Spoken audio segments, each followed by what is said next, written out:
नमस्ते, मेरो नाम छिरेन घिसिङ। तपाईँले मेरो भिडियोहरू देख्नु भएको होला। मैले चाहिँ मेटाइमीको मात्र प्रमोट गरेको होइन कि नेपालको एच एन्ड एभ्री इभी ब्रान्डलाई चाहिँ प्रमोट गर्दैछु। किन भन्दाखेरि चाहिँ इभी चाहिँ एउटा ट्रेन्ड मात्र होइन, इभी एउटा चेन्ज हो, जुन चाहिँ हाम्रो नेपालले मात्र नभएर इच एन्ड एभ्री कन्ट्रीले अपनाउँदैछन्। ठुल्ठुला ब्रान्डहरूले पनि घोषणा गरिसक्यो कि 2030 सन् 2030बाट चाहिँ उहाँहरूले अब पेट्रोल, डिजेलबाट चल्ने उहाँले जति पनि भेहिकल्सहरू बनाउँदै हुनुहुन्छ, त्यो चाहिँ प्रोडक्सन बन्द गर्ने र इभी प्रोडक्सनमा लाग्ने उहाँहरूले डिसाइड गर्नुभएको छ। त्यो भएको कारणले गर्दाखेरि अब नेपाल पनि इभीतिर सिफ्ट हुनुपर्छ। जति चाँडो सिफ्ट भयो त्यति राम्रो भन्ने बारेमा चाहिँ म कुरा गर्दैछु। त्यो कुराहरू त्यसको बारेमा फुल डिटेल्सले चाहिँ अर्को भिडियोमा तपाईँले सुन्न सक्नुहुन्छ। आज हामी कुरा गर्नेवाला छौँ कि नेपालले चाहिँ अहिले किन इभी खोज्दैछ अनि इभी लिने बेलामा तपाईँले याद राख्नुपर्ने कुराहरू र इभी लिइसकेपछि तपाईँले कन्ट्रिब्युट गर्न सक्ने कुराहरू चाहिँ के छन् भन्ने बारेमा हामी मजाले कुरा गर्छौँ। त्यही भएर आजको चाहिँ भिडियो लामो हुनेवाला छ, राम्रोसँग सुन्दै रहनु। अब सबभन्दा सुरुमा मैले भनिहालेँ कि नेपालले अहिले किन इलेक्ट्रिक मोटरसाइकल्सहरू चाहिँ इभीहरू चाहिँ रोज्दैछन् भने किन धेरै नेपालीहरू अहिले इभीतर्फ सिफ्ट हुँदैछन् भनेदेखि चाहिँ कारण सिम्पलै छ। हाम्रो कन्ट्रीको फ्युल सप्लाई पुरै इम्पोर्टमा भर पर्छ अनि अर्को भनेको चाहिँ हामीसँग रिफाइनेरिजहरू छैन, दीर्घकालीन रिजर्भ्सहरू पनि छैन। त्यो कारणले गर्दा अब सधैँ अर्काकै देशको फ्युलमा अर्काकै देशको स्रोतमा भर परेर त हुँदैन नि भनेर चाहिँ नेपालले आफ्नै देशको स्रोतमा चल्ने निर्णय गरिरहेको छ। अब फ्युल प्राइस स्थिर देखिए पनि अहिले तर स्टेबिलिटी भने चाहिँ हाम्रो कन्ट्रोलमा छैन। अब टेम्परेचर अनसर्टेन छ अनि ग्लोबल सिचुएसनमा सानो चेन्ज आउने बित्तिकै पनि हाम्रो यहाँको ट्रान्सपोर्टेसनलाई तुरुन्तै असर पार्छ। त्यो कारणले पनि नेपालको गभर्मेन्ट अथवा नेपाली पुरै एज अ होलले इभीतिर सिफ्ट हुनु खोजिरहेको छ। अब इलेक्ट्रिसिटी भनेको चाहिँ फरक छ होइन। अब यो हाम्रो आफ्नै देशको हाइड्रो पावरबाट आउँछ, आफ्नै देशको ऊर्जा हो, हाम्रै नदी नालाहरूबाट आउँछन् जुन चाहिँ एकदमै स्टेबल छ अनि क्लिन सफा पनि छ। फ्युलभन्दा त धेरै सफा छ अनि रिन्युएबल पनि छ। हामीले घरिघरि पनि युज गरिराख्न सक्छौँ। फ्युल भनेको चाहिँ फ्युल माइनिङबाट आउँछ, ओइल माइनिङबाट, अनि त्यहाँदेखि आगो उडेर गएपछि त्यो कहिले पनि तपाईँले फेरि युज गर्न सक्दैन। अर्को शब्दमा भन्नुपर्दाखेरि चाहिँ इलेक्ट्रिक मोटरसाइकल राइड गर्नु भनेको नेपाललाई आफ्नै स्रोतमा चल्नु सिकाउनु बराबरै हो भन्ने बुझ्नु पऱ्यो।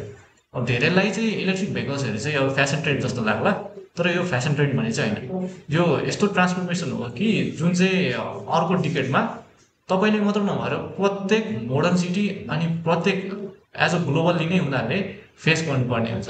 किन भन्दाखेरि चाहिँ फ्युल सस्तो छैन होइन। अर्को भन्नाले यो रिन्युएबल सोर्स छैन, यो एक न एक दिन सकिन्छ। अब यो डाइनोसरको फसिल फ्युलमा मात्र हाम्रो मरेको जनावरको फसिल फ्युलमा मात्र कति चाहिँ चल्न सक्छौँ र होइन। अब अनि त्यो कारणले गर्दा चाहिँ इलेक्ट्रिसिटी चाहिँ हाम्रै हो। त्यो कारणले गर्दा चाहिँ यो फेसन ट्रेन्ड होइन, यो चाहिँ तपाईँहरूले फेस गर्नुपर्ने अप्नाउनु पर्ने कुरा हो। अब इलेक्ट्रिसिटी चाहिँ हाम्रै हो। इलेक्ट्रिक मोटरसाइकल प्रयोग गर्दा तपाईँले आफ्नो लागि मात्र पैसा बचाउनु हुँदैन कि तपाईँले देशको कन्ट्रोल चाहिँ फिर्ता दिलाउनुहुन्छ। हामी सधैँ इन्डियामा निर्भर भएर बस्नु परेन, फरेन ओइल ब्यारलमा निर्भर भएर बस्नु परेन। यसले पैसा बढाउँछ अनि त्यहाँदेखि हाम्रो जनताहरू यहाँ दुःखमा पर्छन्। 500 रुपियाँ 400 रुपियाँ प्रति लिटर पैसा पेट्रोल तिरेर चलाउनुपर्छ भने त्यस्तो चाहिँ सम्भावना आउँदैन। यदि तपाईँ अझै पनि रिफिलिङ गर्दै हुनुहुन्छ, फ्युल मोटरसाइकलमै कुदाउँदै हुनुहुन्छ भनेदेखि चाहिँ कुद्दै हुनुहुन्छ, दैनिकी चलाउँदै हुनुहुन्छ भनेदेखि चाहिँ आफूले एउटा प्रश्न सोध्नुहोस्। 5 वर्षपछि पनि प्राइजेसहरू हुन्छ नि। अब 2015मा जसरी बढेको थियो, 2015को त तपाईँले याद छँदैछ होला, इन्डियाको नाकाले गरेर नेपालमा पेट्रोलको प्राइस 500 देखि 1000 रुपियाँ प्रति लिटर किन्नु परेको थियो। ब्ल्याकमा मान्छेले ब्ल्याकमा बेचिरहेको थियो, 1000 रुपियाँ प्रति लिटर बेचिरहेको थियो। त्यस्तो हुँदाखेरि तपाईँ फेरि पनि अझै पनि फ्युलमै त्यो 1000 रुपियाँ 1 लिटरको लागि 1000 रुपियाँ तिरेर चढ्नुहुन्छ कि होइन। इभी चढेर 1 लिटरमा तपाईँले 30 किलोमिटर कुद्नुहुन्छ भनेदेखि इभीमा त तपाईँले अब 30 किलोमिटर होइन कि एक फुल चार्जमा तपाईँले 100 किलोमिटर कुद्नुहुन्छ नि त। अब त्यस्तो गर्नुहुन्छ भन्ने बारेमा चाहिँ आफै सोच्नुपर्छ। अब चाहिँ कस्ट कम्पेरिजन गरौँ है त। फ्युल मोटरसाइकल्सहरू चाहिँ इलेक्ट्रिक बन्दाखेरि चाहिँ कतिसम्मको फाइदा हुन्छ भन्ने है। अब धेरैले चाहिँ मोटरसाइकल किन्दाखेरि पर्चेज प्राइस मात्र हेर्छ क्या। त्यो कारणले गर्दाखेरि मान्छेलाई इभी किन्न चाहिँ गाह्रो पऱ्यो, अलिकति आत्तिनु भएको, तर्सिनु भएको। किनभनेदेखि इभी चाहिँ सस्तो छैन। सस्तो इभी तपाईँको 1-2 वर्षमा बिग्रिहाल्छ, कामै नलाग्ने हुन्छ। त्यो तपाईँलाई के काम। राम्रो इभी महँगो छ, 4-5 लाख रुपियाँ पर्छ। त्यो कारणले गर्दा अब 4-5 लाख रुपियाँमा त तपाईँले बुलेटै चढ्नुहुन्छ सानसँग होइन। त्यो कारणले गर्दा धेरै जस्तोले चाहिँ मान्छेले सुरुमा चाहिँ किन्ने प्राइस मात्रै हेर्छ, पर्चेस प्राइस भनेको सबभन्दा सुरुमा देख्ने ट्याग लेभल मात्रै हेर्छ होइन। तर वास्तविक खर्च भनेको चाहिँ तपाईँले दैनिकी चलाउँदै गएपछि आउने हो, जुन चाहिँ फ्युलले चाहिँ गराउँछ, इभीले चाहिँ एकदमै कम गराउँछ। गराउँदै नगराउने होइन कि तपाईँको फ्युलले 100 रुपियाँ खर्च गराउँछ भनेदेखि चाहिँ इभीले लगभग 4-5 रुपियाँ खर्च गराउँछ भन्ने बुझ्नु होला। साधारण फ्युल मोटरसाइकललाई चाहिँ अब पुरा गर्दै जाँदाखेरि साधारण फ्युल मोटरसाइकल अथवा फ्युल गाडीहरूलाई 100 किलोमिटर कुद्नुको लागि लगभग 425 रुपियाँको तेल त चाहिन्छ होइन। तर इलेक्ट्रिक मोटरसाइकललाई भने चाहिँ त्यही 100 किलोमिटर कुद्दाखेरि तपाईँको खर्च भनेको मात्र 30 रुपियाँ आउँछ। त्यो चाहिँ बिजुली बत्ती जोडेर अनि तपाईँको कुदाउँदै गएपछि 1-2 वर्षपछि निस्किने त्यो ब्रेक प्याडहरू फेर्दा, ब्रेक ओइल फेर्दाखेरिको निस्केको खर्चहरू सबैलाई ध्यान राखेर भनेको खर्च हो है 30 रुपियाँ भनेपछि। अब तपाईँले सोच्नुहुन्छ होला ए जहाँ अब 100 किलोमिटरमा 70 रुपियाँ अब 400-500 रुपियाँ बचाएर के चाहिँ हुन्छ, तपाईँले त्यस्तो सोच्नुहुन्छ होला। तर के फरक छ भनेदेखि चाहिँ तपाईँको सानो सानो खर्चले नै बढेर गएर ठुलो खर्च निस्किँदैन। अब हेर्नु है त, यदि तपाईँ दिनको 30 किलोमिटर कुद्नुहुन्छ भनेदेखि होइन, त्यो भनेको महिनाको 900 किलोमिटर। महिनाको 900 किलोमिटर तपाईँको अब दसैँ तिहार यता त्यता अब शनिबार आइतबार कहिलेकाहीँ त हिँड्दैन। त्यो कारणले गर्दाखेरि चाहिँ अब 1 वर्षमा 10,000 किलोमिटर मानौँ न। अब 1 वर्षमा 10,000 किलोमिटर कुद्दाखेरि चाहिँ तपाईँको फ्युल मोटरसाइकलले खर्च भनेको चाहिँ पेट्रोलमा मात्र है, पेट्रोलमा मात्र तपाईँको 40,000 भन्दा माथि निकाल्छ भनेदेखि इलेक्ट्रिक मोटरसाइकलको खर्च भनेको चाहिँ तपाईँको 1,200 रुपियाँ मात्र आउँछ। त्यो तपाईँको 5 वर्षसम्ममा अझै पुऱ्याउनु भयो। 1 वर्षमा 40,000 रुपियाँ खर्च भनेको 5 वर्षमा तपाईँको 2 लाख रुपियाँ खर्च हो होइन। अब तपाईँले वर्षको 40,000 रुपियाँ बचाउँदाखेरि 5 वर्षमा चाहिँ 4,520 भनेको तपाईँको 5 वर्षसम्ममा तपाईँले फ्युल बाइक चलाउनुहुन्छ भनेदेखि 2 लाख रुपियाँ चाहिँ पेट्रोलमा मात्र खर्च गर्नु हुँदो रहेछ। अब इन्जिन बनाउनु पर्छ तपाईँको 5 वर्षमा त अब महिना पछि तपाईँ ह्याप्पी राइड गर्नुहुन्छ भनेदेखि त महिना पछिको सर्भिसिङ 1,200-1,300 रुपियाँ, मोबिल चेन्जहरू, एयर फिल्टर तपाईँको 4-5 महिनामा चेन्ज गर्ने पर्नुहुन्छ। अब त्यो सबै जोड्ने भनेदेखि तपाईँको 5 वर्षमा चाहिँ 2 लाख रुपियाँ चाहिँ पेट्रोलको खर्च निस्किन्छ। बाँकीको 1,50,000 चाहिँ तपाईँको सर्भिसिङ, त्यो पनि तपाईँले एकदमै राम्रोसँग चलाउनु भयो भनेदेखि निस्किन्छ। तपाईँको हाराहारी 3.5 लाख रुपियाँ चाहिँ 5 वर्षमा खर्च हुन्छ भनेदेखि त्यति नै तपाईँले किलोमिटर्सहरू वर्षको 10,000 किलोमिटर कुद्नुहुन्छ भनेदेखि 5 वर्षसम्ममा तपाईँले त्यत्तिकै स्पिडमा त्यति नै किलोमिटर कुद्नु भयो भनेदेखि इभीको खर्च भनेको चाहिँ धेरैमा आए 12,000 देखि 13,000 रुपियाँ मात्र आउँछ। त्यो पनि बिजुलीको खर्च र सबै मेन्टेनेन्स, रिपेयर मेन्टेनेन्सको खर्च जोडेरै निकालेको। सो आफै सोच्नुहोस् कि इभी राम्रो हो कि अब पेट्रोल बाइक राम्रो। अब हेभी युजर्सहरूलाई चाहिँ फुड डेलिभरी राइडर्स जस्तै कि कोरियर्सहरू, फुड डेलिभरी राइडर्सहरू, अब जस्तै कि हेभी युजर्सहरूलाई फुड डेलिभरी राइडर्सहरू, कोरियर्स गर्नेहरू, अब कमर्सियलमा यता त्यता कुद्नेहरू चाहिँ दैनिकी 100 देखि 200 किलोमिटर कुद्छन् होइन।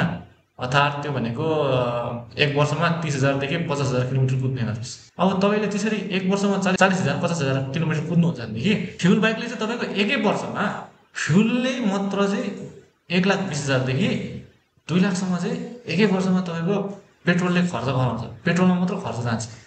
तर इलेक्ट्रिक मोटरसाइकल्समा भने चाहिँ तपाईँको त्यति नै 1 वर्षमा 30,000-40,000 किलोमिटर कुद्नुहुन्छ भनेदेखि 10,000 रुपियाँ मात्र खर्च आउँछ, त्यो बिजुलीमा मात्र। अनि रिपेयर सिपेयर गरेर यता त्यता गरेर 12,000 देखि 15,000 रुपियाँ खर्च आउँछ। सो उही डिस्टेन्समा फ्युल बाइकले तपाईँको पैसा जलाउँछ भनेदेखि चाहिँ इलेक्ट्रिक बाइकले तपाईँले पैसा जोगाउनुहुन्छ। फर इक्जाम्पल तपाईँले बुलेट किन्नु भएको छ, बुलेट अहिले पैसा घटेर लगभग 4,75,000 जस्तो भएको छ होइन। 4,75,000 रुपियाँ तिरेर बुलेट किन्नु, बुलेटको माइलेज त्यही हो, प्रति लिटर 30 किलोमिटर। अर्थात् नोइङ अब राम्रै खालको अहिलेको नयाँ एका इन्जिनमा आएको त 40, 45, 50 दिन्छ होला। ल प्रति लिटर 50 किलोमिटर दियो भनेदेखि पनि तपाईँको 100 किलोमिटर कुद्दाखेरि तपाईँले पैसा चाहिँ भनेको लगभग 1,000 रुपियाँ खर्च गर्नुहुन्छ। तर इभीमा खर्च उठ्ने भनेको तपाईँको 100 किलोमिटर कुद्दाखेरि जाब 12 रुपियाँ हो। त्यो भनेको चाहिँ 1 युनिटको पैसा मात्र हो। अब मेन्टेनेन्स पनि पुरै फरक छ। फ्युल बाइक्समा चाहिँ ओइल चेन्जेस, स्पार्क प्लग्सहरू गर्नु पऱ्यो, चेन्ज गर्नु पऱ्यो, फिल्टर चेन्ज गर्नु पऱ्यो, अनि चेनमा ओइल हाल्नु पऱ्यो, चेन कहिले छुट्टिन्छ तन्किन्छ, धेरै खर्च हुन्छ। तपाईँको एउटा इन्जिनको छुट्टै हुन्छ, कार्बोरेटरको छुट्टै हुन्छ, क्लच पेडको छुट्टै हुन्छ, क्र्याङ्कशाफ्टको छुट्टै हुन्छ, त्यसको धेरैवटा खर्च निस्किन्छ। तर इलेक्ट्रिक मोटरसाइकल चलायो भने चाहिँ त्यति साह्रो खर्च हुँदैन। यदि तपाईँले रेगुलर चेकअप गर्नुभयो र मजाले तपाईँले निस्किँदाखेरि टायरको प्रेसर चेक गरेर हिँड्नुभयो भनेदेखि चाहिँ तपाईँको खर्च निस्किने भनेको ब्रेक प्याड र ब्रेक ओइल, अनि अर्को भनेको चाहिँ तपाईँको कहिलेकाहीँ आउने टायर खिएर, कुदेपछि टायर त खिहाल्छ, टायर खिएर आउने खर्चहरू मात्र हो। त्यसैले इलेक्ट्रिक बाइक साँच्चीकै एक्सपेन्सिभ छ र तपाईँले सुरुचोटि हेर्दाखेरि 4 लाख देख्दा पनि, तर 4 लाख तिरिसकेपछि तपाईँले मजाले ढुक्क भएर 8-10 वर्ष चलाउन सक्नुहुन्छ भनेदेखि 8-10 वर्षमा तपाईँको खर्च 12-13 हजार मात्र निकाल्छ भनेदेखि, र तपाईँले 1,50,000 को हन्डा साइन किनेर स्प्लेन्डर किनेर तपाईँले 8-10 वर्षमा पेट्रोलै मात्र 4 लाख खर्च गर्नुहुन्छ भनेदेखि चाहिँ कुन चाहिँ सस्तो भयो त? यहीको ब्रान्डकै बारेमा कुरा गर्दाखेरि चाहिँ हाम्रो मेटा आइभी चाहिँ किन तपाईँले चुज गर्नुहुन्छ अरू ब्रान्डलाई भन्दाखेरि चाहिँ अब चुज गर्ने नगर्ने तपाईँको हातमा छ, तर हाम्रो मेटा आइभी चाहिँ रिलायबल छ, भरपर्दो छ। किन भरपर्दो छ भन्दाखेरि चाहिँ हाम्रो मेटा आइभी नेपालमै बनेको र नेपालकै लागि बनेको। हाम्रो एसेम्बली प्लान्ट यहीँ छ, चितवनमा एकदमै ठुलो एसेम्बली प्लान्ट छ, यहाँ दुवाकोटमा सानो छ, वेयर हाउसेसहरू काठमाडौँभरि फिजिएको छ 5वटा वेयर हाउसेसहरू, जसले गर्दा तपाईँको सामान बिग्रियो ओऱ्यो भनेदेखि नि तपाईँले राम्रैसँग चाँडै तपाईँले सामान पाउनुहुन्छ। अर्को भनेको चाहिँ हामी तपाईँलाई अलमल्ल पार्दैन। तपाईँको गाडी बिग्रियो, जस्तै कि अब तपाईँको फर इक्जाम्पल मानौँ तपाईँको एक्सिडेन्ट भएर तपाईँको ब्ल्याङ्क ब्लुङ भएर स्कुटर होइन, अब त्यो स्कुटर बनाउनलाई त कम्तीमा भने 1-1.5 महिना त लाग्छ, तर तपाईँले 1-1.5 महिनासम्ममा हामी बाइकै नदिकन कुद्याउने भन्ने हुँदैन। तपाईँको बाइक हामीले यता बनाउँदाखेरि तपाईँलाई नयाँ बाइक दिन्छ। नयाँ बाइक भन्नाले तपाईँको एज अ सेकेन्ड बाइक भनौँ न, तपाईँले यतानिर हाम्रो बाइक बनाइदिँदा गर्दाखेरि तपाईँको काम पनि नरोकोस् भनेर तपाईँलाई दैनिकी चलाउनुको लागि चाहिँ हामी अर्को बाइक दिन्छ, जुन चाहिँ तपाईँले हाम्रो अफिसमा आएर लिएर जान सक्नुहुन्छ अनि भरे फर्किँदाखेरि अफिसमा फर्काउन सक्नुहुन्छ। त्यो कारणले गर्दा हामी चाहिँ तपाईँलाई अलमल्ल छोड्दैनौँ। अर्को भनेको चाहिँ हामी तपाईँसँग कनेक्ट रहिरहेको छौँ, मिट एन्ड ग्रिडहरू भइरहेको छ। हाम्रो लक्ष्य भनेको तपाईँलाई किनेर पठाउने मात्र होइन कि इभीले चाहिँ साँच्चीकै राम्रो काम गर्दैछ है भन्ने सम्झाउने अथवा तपाईँहरूलाई विश्वास दिलाउने काम हो। त्यो त भयो ब्रान्डर्सको बारेमा। हो सामानकै कुरा गर्दाखेरि पनि हाम्रो सामान चाहिँ फ्युचरिस्टिक नभए पनि, धेरै फिचर्सहरू नभए तापनि हाम्रो सामानहरू चाहिँ प्रयोग गरेका कम्पोनेन्ट्सहरू चाहिँ एकदमै हाइली टेस्टेड, धेरैवटा टेस्टहरू पास गरेर आएको, र त्यो विदेशमा मात्र टेस्ट गरेको नपुगेर नेपालकै रोडहरूमा कुदाएर फुल्ली टेस्टहरू पास गरेर आएको हुन्छन्। विदेशको मात्र टेस्ट होइन कि नेपालको रोड अनुसार, नेपालको जामहरू, नेपालको उकालो ओह्रालो भूभाग हेरेर नै नेपालमा पनि ल्याएर हामी नेपालमै टेस्ट पनि गराउँछौँ, जुनमा चाहिँ सबै पास भएर नेपालको लागि सुटेबल छ भनेर मात्र हामी त्यसलाई बजारमा निकाल्छौँ। त्यही भएर पनि ग्यारेन्टी दिने कम्पनीहरू अहिले हामी मात्र छौँ भन्ने जस्तो लाग्छ मलाई।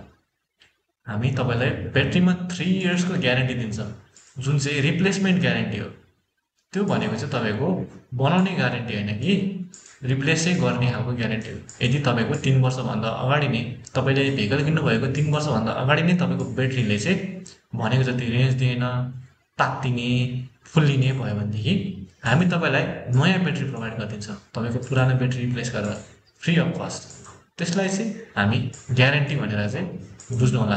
ग्यारेन्टी र वारेन्टी पनि बुझ्नु होला। वारेन्टी भनेको चाहिँ तपाईँको बनाइदिने मात्र, केही हदसम्ममा बन्ने छ भनेदेखि बनाइदिने, नत्र भए बन्ने छैन भनेदेखि त उनीहरूले सक्दैन, कसरी बनाउनु हुन्छ, त्यसपछि तपाईँलाई पैसा लाग्छ। ग्यारेन्टी भनेको चाहिँ बने नि नबने नि, बन्छ भने पनि तपाईँलाई नयाँ नै दिने। त्यो बनाइराखेर तपाईँको यत्तिकै चलिहाल्छ नि भनेर तपाईँको टाइम र एनर्जी वेस्ट गर्ने होइन कि बिग्रियो त बिग्रियो, बनाउने होइन कि त्यसलाई रिप्लेसै गरिदिने, त्यसलाई चाहिँ ग्यारेन्टी भनिन्छ। अब मेटा आइभीको चाहिँ भन्नुपर्दाखेरि इलेक्ट्रिक मोटरसाइकल्सहरू नेपालको रोड्सको लागि सुइटेबल बनाउने चाहिँ हाम्रो मार्केटको नेपालको रोड्सको लागि सुइटेबल छ कि छैन भनेर हामी पुरै टेस्टिङ गरेर आएको हुन्छ। जस्तै कि उकालो तान्छ कि तान्दैन। अब नेपालको काठमाडौँको बाढी त तपाईँलाई थाहा छँदैछ, पानी पऱ्यो कि यति घुँडा पानी जम्छ। अब त्यस्तो घुँडा पानी जमेको बेला पनि मोटरहरू बिग्रिन्छ कि बिग्रिँदैन, सर्ट सर्किट हुन्छ कि हुँदैन भन्ने कुराहरू, हिलोमा अनि धुलोहरूमा तपाईँले कुदाउँदाखेरि सक्सहरू हल्लिन्छ कि हल्लिँदैन, होइन, सेकी मुभमेन्टहरू दिन्छ कि दिँदैन, हो त्यो सबै टेस्ट गरेर मात्र हामी बेचेको हुन्छौँ। त्यही कारणले गर्दा एकदमै मिनिमलिस्टिक राखेर हामी फिचर्सहरू धेरै नराखेर तपाईँको दैनिकी सजिलो बनाउनुको लागि जे जति सामान चाहिन्छ त्यसलाई चाहिँ एकदमै राम्रो तरिकाले टेस्ट गरेर र एकदमै हाई क्वालिटीको प्रोडक्ट्सहरू युज गरेर हामी लिएर आएका छौँ मेटा अहिले। त्यो कारणले गर्दा तपाईँले प्रोडक्टको बारेमा कुरा गर्न चाहँदाखेरि नि प्रोडक्ट पनि A1। अब EV भेहिकल्सको बारेमा त कुरा गरिहालेँ, हाम्रो क्वालिटीको बारेमा पनि कुरा गरिहालेँ, तर तपाईँहरूले चाहिँ EV भेहिकल्सहरूको रियल क्वालिटी कसरी चेक गर्ने भन्ने बारेमा कुरा गर्छ। धेरैजना इलेक्ट्रिक मोटरसाइकललाई लुक्स अनि प्राइस अनि त्यहाँदेखि रेन्ज कति भनेको छ कम्पनीले हो त्यसमा जज गर्छ। तर 5 वर्ष टिक्ने कि नटिक्ने भनेको तपाईँको कलर्सले लुक्सले अनि यो महँगो हो महँगो भनेको राम्रो हुन्छ भनेर होइन कि तपाईँको त्यो डिसाइड गर्ने फ्याक्टर्सहरू भनेको चाहिँ तपाईँको EV चाहिँ कस्तो बनेको छ, के सामानले बनेको छ, स्ट्रक्चरहरू कसरी बिल्डअप भएको छ, अनि तपाईँको ब्याट्री मोटर कन्ट्रोलरको म्याचिङहरू कस्तो छ। यदि ब्याट्री चाहिँ एकदमै हाई क्वालिटीको हाई टेक्नोलोजीको छ तर मोटर चाहिँ एकदमै लो क्वालिटीको लो टेक्नोलोजीको छ भनेदेखि चाहिँ तपाईँको ब्याट्रीले राम्रो पर्फर्म गरे तापनि ब्याट्रीको क्यापेसिटी चाहिँ तपाईँको कन्ट्रोलरले मोटरलाई दिन सक्दैन। अर्थात् तपाईँको ब्याट्री र मोटर राम्रो छ तर ब्याट्री र तपाईँको कन्ट्रोलर राम्रो छ तर मोटर चाहिँ नराम्रो छ भनेदेखि ब्याट्रीले पनि राम्रो पर्फर्मेन्स गर्यो, ब्याट्रीले तपाईँको कति चाहिन्छ तपाईँलाई एनर्जी हो त्यो चाहिँ कन्ट्रोलरमा पठायो, कन्ट्रोलरले पनि अब कति चाहिँ ब्याट्री र कन्ट्रोलर तपाईँको राम्रो छ। जस्तै कि भनौँ ब्याट्रीबाट कन्ट्रोलरले चाहिँ अब ब्याट्रीको चाहिँ एकदमै आउटपुट हाई छ होइन, अब ब्याट्रीको आउटपुट हाई भएपछि कन्ट्रोलरले अब डिसाइड गरेर यसलाई चाहिँ यति चाहिन्छ भनेर मोटरतर्फ पठायो। तर तपाईँको मोटरको क्वालिटी चाहिँ एकदमै लो छ भनेदेखि त्यो कन्ट्रोलरले जति तपाईँलाई पावर दिएको छ हो त्यो पावर चाहिँ पर्फर्मेन्स तपाईँको मोटरले निकाल्न सकेको हुँदैन। त्यो कारणले तपाईँले म्याचिङ पनि हेर्नुपर्ने हुन्छ। अनि टेस्टहरू कस्तो गरेको छ कि छैन, टेस्टिङहरूको लेभलिङ छ कि छैन हो त्यो हेर्नुपर्छ। हो त्यसले चाहिँ तपाईँको EV चाहिँ राम्रो क्वालिटीको हो कि होइन भनेर चिन्नलाई सहयोग गर्नुहुन्छ। अब रियल क्वालिटी एक्सेस गर्नलाई चाहिँ तपाईँले 6वटा की फ्याक्टर्सहरू सम्झिनु हो। ब्याट्री मोटर कन्ट्रोलरको म्याचिङ, फ्रेम, अनि वाटर प्रुफिङ अनि बडी स्ट्रक्चर भन्नाले च्यासिस। अब कुरा गरौँ ब्याट्रीको बारेमा। ब्याट्री चाहिँ इलेक्ट्रिक मोटरसाइकलको मुटु भनेर बुझ्दा नै हुन्छ। ठुलो ब्याट्री भन्ने बित्तिकै राम्रो बाइक भन्ने चाहिँ हुँदैन। ठुलो ब्याट्री भन्ने बित्तिकै तपाईँको बाइकले राम्रो पाउनु गर्छ भन्ने त्यो चाहिँ गलत प्रेमी हो। तपाईँले त्यो दिमागबाट निकाल्नु होला।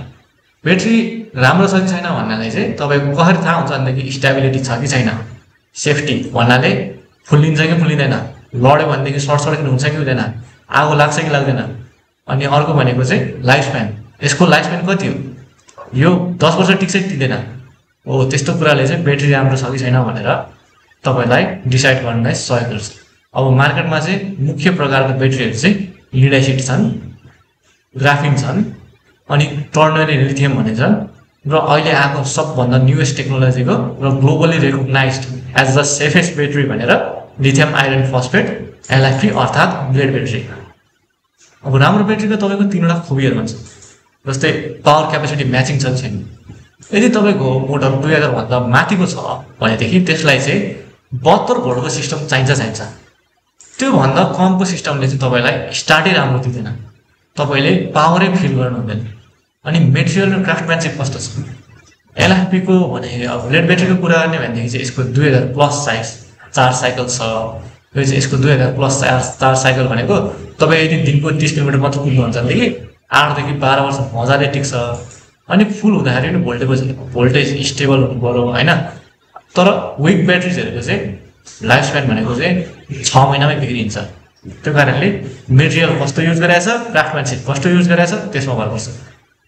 अर्को भनेको प्रोडक्सन सिस्टम, अर्को भनेको प्रोटेक्सन सिस्टम। प्रोटेक्सन सिस्टमको कुरा गर्दाखेरि चाहिँ ब्याट्रीमा BMS छ कि छैन। BMS बिनाको ब्याट्री भनेको फ्युज बिनाको सर्किट भनेको बराबरै हो। तपाईँको करेन्ट म्यानेज पनि BMSले गर्छ। ओभरचार्ज भयो भनेदेखि, ओभर डिस्चार्ज भयो भनेदेखि, सर्ट सर्किट हुनुबाट रोक्ने सबै BMSले गर्छ। त्यो कारणले प्रोटेक्सन सिस्टम अर्थात् ब्याट्रीमा BMS युज गरेछ कि छैन हो त्यो तपाईँले याद गर्नु होला। हाम्रो मेटा EVले चाहिँ टेस्टेड डेटा युज भएको ब्याट्रीहरू मात्र युज गर्छ। जस्ता कि 2004 साइकल कम्पनीले फ्याक्ट्रीले भनेको छ भनेदेखि 2020 हामीले चार्ज गर्छौँ। त्यसले 2020 चार्ज गर्दाखेरि बल्ल अनि रेन्ज घट्यो भनेदेखि हो 2004 साइकल पछि चाहिँ यसको घट्ने रहेछ, 2004 साइकल चाहिँ रहेछ भन्ने मेटाइबीले चाहिँ टेस्टेड ब्याट्रीहरू मात्र युज गर्छन्, जस्तै कि 2000+ चार्ज साइकल्सहरू भएको एनुअल डिग्रेडेसन चाहिँ 10% मात्र घट्छन् हाम्रो ब्याट्रीहरूको, र आउटपुट एफिसियन्सी भनेको 95% हुन्छ। कस्टमरले रेस चेक गर्न सक्ने भनेको चाहिँ एकदमै कम्प्याक्ट फ्रेमिङ तर हलुका ब्याट्री हेर्दाखेरि चाहिँ कम्प्याक्ट एकदमै खाँदेको जस्तो देखिन्छ, तर उचाल्दाखेरि चाहिँ हलुका जस्तो देखिन्छ, र कनेक्टर्सहरू ब्याट्रीसँग जोडेको ब्याट्रीले पावर दिने कनेक्टर्सहरू एकदमै राम्रोसँगले टाइट गरेको छ भनेदेखि त्यो राम्रो होइन। अनि अर्को भनेको चाहिँ लिड एसिड चाहिँ एकदमै भारी हुन्छ। अब आउँछ मोटर भनेको, मोटर चाहिँ तपाईँको पावरको कोर रहेको छ। मोटरले लाइटको वास्तविक शक्ति अनुभूति तपाईँको एक्सपिरियन्सलाई चाहिँ यसले डिफाइन गर्छ। अब मोटर चाहिँ धेरै प्रकार छन् बजारमा, hub motor, side mounted, mid drive, तर मेटाइबीले चाहिँ हाई टोर्क भएको हब मोटर्सहरू युज गर्छ। हामीले चाहिँ किन हाई टोर्क भएको हब मोटर युज गर्छौँ भनेदेखि चाहिँ त्यो चाहिँ एकदमै सिम्पल छ, एफिसियन्ट छ, अनि मेन्टेनेन्स फ्री पनि छ। नेपालको उकालो ओह्रालोको लागि, अब हिलोको बाटो भएको लागि, पानी पर्ने बेलामा चिप्लिने बाटोहरूमा चाहिँ हब मोटर एकदमै आइडियल मानिन्छ। अब तपाईँको हब मोटर पनि राम्रो छ कि छैन भनेर जज गर्ने तरिका, तपाईँले स्टार्ट गर्दाखेरि च्याच्यो तपाईँले इलेक्ट्रिकल स्ट्याटिक्स नोइसेसहरू भन्नाले तपाईँले कहिलेकाहीँ बाटोमा हिँड्दाखेरि बिजुलीको खम्बामा ट्याङ गरेर आएको त्यस्तो नोइसेसहरू आयो भनेदेखि चाहिँ यो राम्रोसँगले सेट गरेको रहेछ, यसमा केही प्रब्लम छ भने बुझ्नु होला। अर्को भनेको उकालो चढ्दाखेरि चाहिँ स्पिड घट्छ कि घट्दैन, तपाईँले उकालोको बिचमा रोकेर फेरि स्टार्ट गरेर तान्दाखेरि चाहिँ तपाईँको त्यति नै पावर दिन्छ कि दिँदैन, स्लिप हुन्छ कि हुँदैन, हो त्यो हेर्नुहोस्। यदि स्लिप भएन, त्यति नै पावर दियो, स्पिड घटेन भनेदेखि राम्रो छ। अनि एफिसियन्सी भनेको चाहिँ तपाईँको मोटरको एफिसियन्सी चाहिँ 85% भन्दा घट्नु भएन। जस्तै कि उकालोमा त तान्यो, तर सम्म बाटोमा हिँड्दाखेरि चाहिँ कुद्दा अलिकति स्पिड कुदिरहेछ, तर कुद्दै तपाईँको तपाईँको स्पिड चाहिँ घटेर आउने के। त्यो भनेको चाहिँ तपाईँको मोटर तातेपछि मोटरले ब्याट्रीले बीएमएसको थ्रुबाट पावर घटाएर मोटरमा थोरै पावर दिन्छ। त्यस्तो हुन थाल्यो भने चाहिँ एफिसियन्सी कम रहेछ यसको भनेर बुझ्नु आउँदैन। अब तपाईँले नराम्रो छ भने चाहिँ थाहा पाउनु, अब त्यति कुरा 3वटा राम्रो कुरा थाहा भएपछि त्यसको ठ्याक्कै उल्टो नराम्रो बुझ्न पाइहाल्यो होइन। मेटाइबीको चाहिँ 2000 वाटको हब मोटर हुन्छ, जुन चाहिँ भाइब्रेसन हुँदैन, स्लो डाउन हुँदैन र सर्ट डाउन पनि हुँदैन, फुल पावर चाहिँ मेन्टेन गरिराख्छ। यसको एफिसियन्सी चाहिँ हाम्रो मोटरहरूको एफिसियन्सी चाहिँ भन्नु पऱ्यो भनेदेखि 95% छ। त्यो कारणले तपाईँले मोटर पनि कस्तो युज गर्ने भनेर मजाले आफैले नै हेरेर चलाएर रिसर्च गरेर पनि हेर्नु होला। कुरा गरौँ अब कन्ट्रोलर्सको। कन्ट्रोलर भनेको चाहिँ इभी भेहिकलको चाहिँ दिमाग हो, ब्रेन, एनर्जी कसरी डिस्ट्रिब्युट गर्ने, कसलाई कति पावर पठाउने होइन, तपाईँले एक्सलेरेसन लिँदाखेरि कति पावर दिने, ब्रेक गर्दाखेरि कति पावर घटाउने, अब रिजनमा कति रिजन गर्ने, एनर्जी रिकभरी कति गर्ने, सबै म्यानेज गर्ने भनेको चाहिँ कन्ट्रोलरले गर्छ। अब कुरा गरौँ इभी स्कुटर्सको बडी सेलको बारेमा। बाहिर देखिने तपाईँले फर्स्टचोटि स्कुटर देख्दाखेरि सबभन्दा सुरुमा आँखा लाग्ने बाहिरको कभरहरूको बारेमा, त्यो चाहिँ कस्तो खालको मेटेरियलले बनेको, कस्तो खालको स्ट्रक्चरमा फिचेको छ र कतिको स्टेबिलिटी छ भने तपाईँको त्यो बडीको सेल बाक्लो छ भन्दाखेरि नै राम्रो खालको क्वालिटी भन्ने हुँदैन। धेरै थिक सेल्सहरू चाहिँ 2 महिनामै फुट्ने गर्ने हुन्छन्। किन हुन्छन् भन्दाखेरि चाहिँ त्यो धेरै नै बाक्लो भएर त्यसमा चाहिँ इम्प्याक्ट रेजिस्टेन्ट हुँदैन, जसमा चाहिँ तपाईँ कता ठोकिनु भयो भनेदेखि त्यो मोटो भएको कारणले गर्दा तपाईँको त्यो इम्प्याक्ट चाहिँ डिस्पर्स हुनु पाउँदैन र एउटै ठाउँमा जाम भएर फुट्ने सम्भावना धेरै आउँछ। अब तपाईँको हेर्नुपर्ने अब बडी सेल्स चाहिँ कसरी राम्रो छ कि छैन भन्दाखेरि हेर्दाखेरि चाहिँ माउन्टिङ गरेको सबै चाहिँ रिइन्फोर्स छ कि छैन, अथवा तपाईँले कुदाउँदाखेरि भाइब्रेसनहरू आउँछ कि आउँदैन, अनि नटहरू लुजहरू के भएको छ कि छैन त्यो हेर्ने, अनि आवाजहरू के कस्तो आउँछ, ख्यान्डा भ्याट आउँछ कि आउँदैन, त्यो नटहरू लुज छ भनेदेखि त बाहिरको तपाईँको अगाडिको यदि तपाईँले ट्याप गर्दाखेरि एकदमै लो साउन्ड आउँछ, जस्तै कि ढक ढक गर्छ भनेदेखि चाहिँ त्यो एकदमै डर छ भन्दाखेरि, अनि भित्रपट्टि खोक्रो छ भन्दाखेरि तपाईँले साउन्ड चेक गर्दाखेरि त अब तपाईँहरूलाई त्यो त सिकाइराख्नै परेन।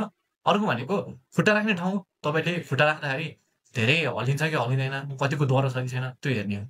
अनि सिटको बेसमा कसरी रिइन्फोर्स गरेको छ, तपाईँ बस्ने सिट चाहिँ एकदम कम्फर्टेबल छ कि छैन त्यो सिटको माथिको कभर मात्र नभएर कि सिट फुल्ली बनेको त्यसको मुनिपट्टिको सपोर्ट्सहरू चाहिँ कस्तो तरिकाले बनाएको छ हो त्यो पनि मजाले हेर्न सक्नुहुन्छ। ओभरअल स्टेबिलिटी र तपाईँले दैनिकी चलाउँदाखेरि तपाईँको एक्सपिरियन्सलाई चाहिँ यसले नै डिफरेन्स बनाएर देखाउँछ। यदि तपाईँको पुरै हाउसिङहरू चाहिँ नराम्रो छ भनेदेखि। अब सबै कुराहरूको इभ्यालुएसन गर्दाखेरि चाहिँ तपाईँले ठुलो कुरा हेर्नु भन्दाखेरि चाहिँ 3टा लुक्स हेर्ने, 3टा टेस्ट गर्ने। लुक्समा चाहिँ के हेर्दाखेरि तपाईँले हेरेरै राम्रो छ कि छैन भनेर देख्न सक्ने भने चाहिँ स्पेक्सहरू, मोटर्सहरूमा मोटरको पावर, ब्याट्रीको क्यापेसिटी, भोल्टेजको म्याचिङ्सहरू चाहिँ कसरी गरेको छ त्यो तपाईँको त्यो लेबलिङ गरेको हुन्छ, स्पेक्सहरू हुन्छ त्यसमा हेरेर अब त्यसको भरोसा लागेन भनेदेखि आफूले टेस्ट गर्न सक्नुहुन्छ ड्राइभ गरेर कसरी टेस्ट गर्ने, कसरी थाहा पाउने भन्ने कुरा सिकाइदिएका छौँ। वेल्डिङ अब क्राफ्टम्यानसिप हेरेर बुक्समा पनि हेर्ने भनेको क्राफ्टम्यानसिपमा के पर्छ भन्दाखेरि चाहिँ वाटर प्रुफिङ छ कि छैन, तपाईँको मोटरहरू चाहिँ कस्तो तरिकाले सिल गरेको छ, अनि तपाईँको च्यासिसहरू कस्तो तरिकाले वेल्ड गरेको छ, स्क्रुहरू कसरी लगाएको छ, एकदमै टाइट पारेर लगाएको छ कि तपाईँको बाङ्गो टेङ्गो लगाएर जतापायो स्क्रुहरू हानिदिएको छ हो त्यो हेर्न सक्नुहुन्छ। अर्को भनेको चाहिँ आफ्टर सेल्समा चाहिँ तपाईँको लोकल स्टक्सहरू कति छ कि छैन, सर्भिस सेन्टर्सहरू कतिवटा छ देशभरि फिजिएको, अनि तपाईँको यदि बिग्रियो भनेदेखि कति समयभित्रमा तपाईँको समस्या चाहिँ समाधान गर्न सक्छ हो त्यो कुराहरू चाहिँ तपाईँले हेरेर मान्छेलाई सोधेर नै थाहा पाउन सक्नुहुन्छ। अर्को 3वटा कुराहरू चाहिँ टेस्ट गरेर थाहा पाउन सक्ने भनेको चाहिँ तपाईँले कुदाउँदाखेरि स्टार्ट गर्दाखेरि एक्सेलरेसन स्मुथ छ कि छैन, उकालोमा तपाईँले उकालो चढाउँदाखेरि उकालोमा तपाईँको पावर घट्छ कि घट्दैन, तपाईँको घट्दैन भन्ने, अनि ब्रेकिङ लाउँदाखेरि तपाईँको ब्रेक लाउँदाखेरि अथवा थ्रटल रिलिज गर्दाखेरि चाहिँ तपाईँको स्पिड नेचुरली डिक्लिन हुन्छ कि झ्याप्पै रोकिन्छ हो त्यो कुराहरू याद गर्ने चाहिँ तपाईँले टेस्ट गरेर याद गर्न सक्नुहुन्छ। अब मेटाइको ट्रिपल टेस्टिङमा चाहिँ तपाईँको लोड क्लाइम्बिङ गरेको हुन्छ, भाइब्रेसन टेस्ट गरेको हुन्छ, इन्डुरेन्स टेस्ट गरेको हुन्छ, वाटर प्रुफिङ के कस्तो छ हो त्यो सबै टेस्ट गरेको हुन्छ। अनि हाम्रो चाहिँ गोल्स के छ भनेदेखि तपाईँको फास्ट राइड मात्र होइन, तपाईँ चाँडो कुदाउन सक्ने मात्र होइन कि 5 वर्षपछि पनि तपाईँले नयाँ किन्दाखेरि जस्तो कन्डिसनमा थियो त्यस्तै नै भएर होस् भन्ने चाहिँ हाम्रो गोल रहेको छ। ब्याट्री हजुरहरूले कस्तो युज गर्नुहुन्छ त्यसमा भर पर्छ तपाईँको इभी कति वर्ष टिक्ने कति वर्ष नटिक्ने भनेर। त्यो कारणले गर्दा चाहिँ ब्याट्रीले नै सबै रेन्जदेखि लिएर तपाईँको सेफ्टीदेखि लिएर पावर अनि तपाईँको इभी कति वर्ष टिक्ने भन्ने डिसाइड गर्ने भएको कारणले तपाईँले ब्याट्री चाहिँ कस्तो चुज गर्दा राम्रो, अनि ब्याट्री चुज गर्ने बेलामा कस्तो कुरा याद गर्नुपर्छ भन्ने कुरा चाहिँ हामी आज छलफल गर्छौँ। अब आजको प्रमुख 3 प्रकारका ब्याट्रीहरू चाहिँ बजारमा एकदमै फैलिरहेको छ। एउटा भनेको चाहिँ लिड एसिड ब्याट्री, अर्को भनेको चाहिँ टर्नरी लिथियम ब्याट्री, र अर्को भनेको चाहिँ एलआइपी अर्थात् लेड ब्याट्री। कुरा गरौँ लिड एसिड ब्याट्रीको। लिड एसिड ब्याट्री चाहिँ अहिलेको सबभन्दा सस्तो र एकदमै गरौँलो ब्याट्रीमा पर्छ। यो चाहिँ नेपालमा जब इभी बुम भयो त्यतिखेर बनेको टेक्नोलोजीले बनाएको ब्याट्री हो, त्यतिखेरको टेक्नोलोजीले बनाएको ब्याट्री हो जुन चाहिँ ओल्ड टेकमा रिलायबल गर्छ।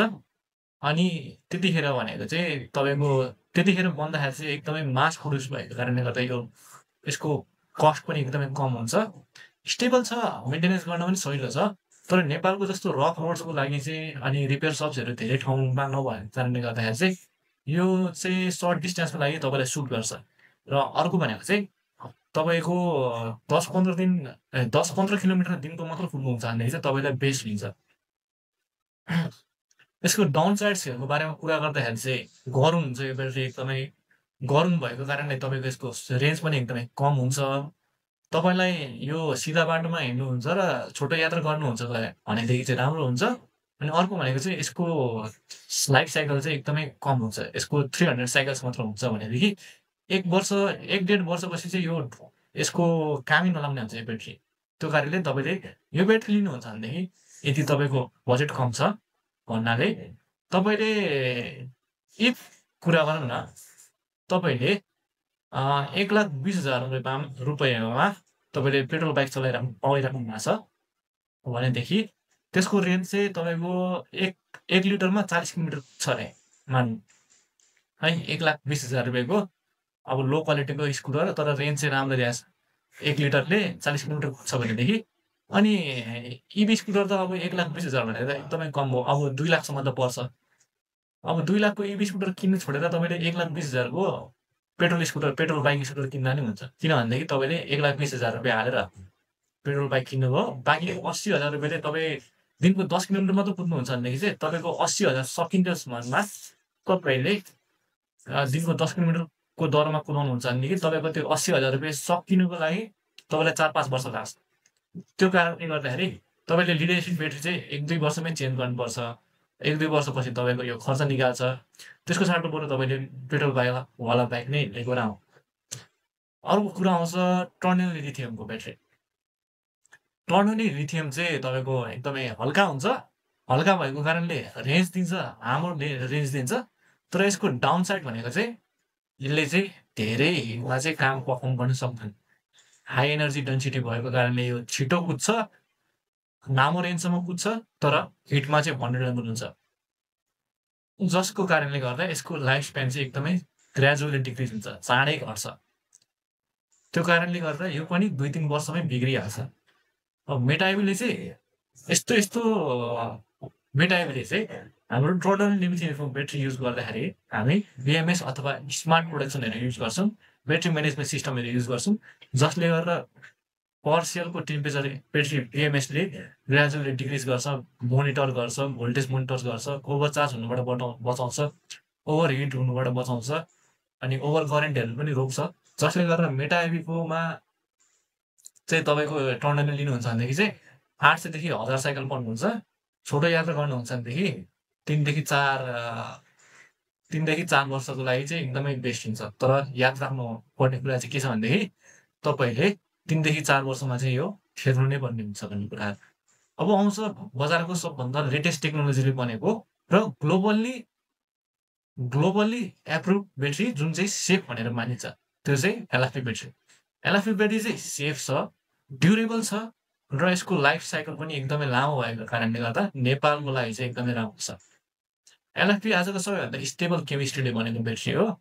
यसको टेम्परेचर रेजिस्टेन्स पनि एकदमै धेरै छ। 60 डिग्री सेल्सियस भनेको तपाईँले 60 डिग्री सेल्सियसमा एउटा अन्डा मजाले पकाउन सक्नुहुन्छ। अनि यसको लाइफ साइकल भनेको चाहिँ 2000+ हुन्छ।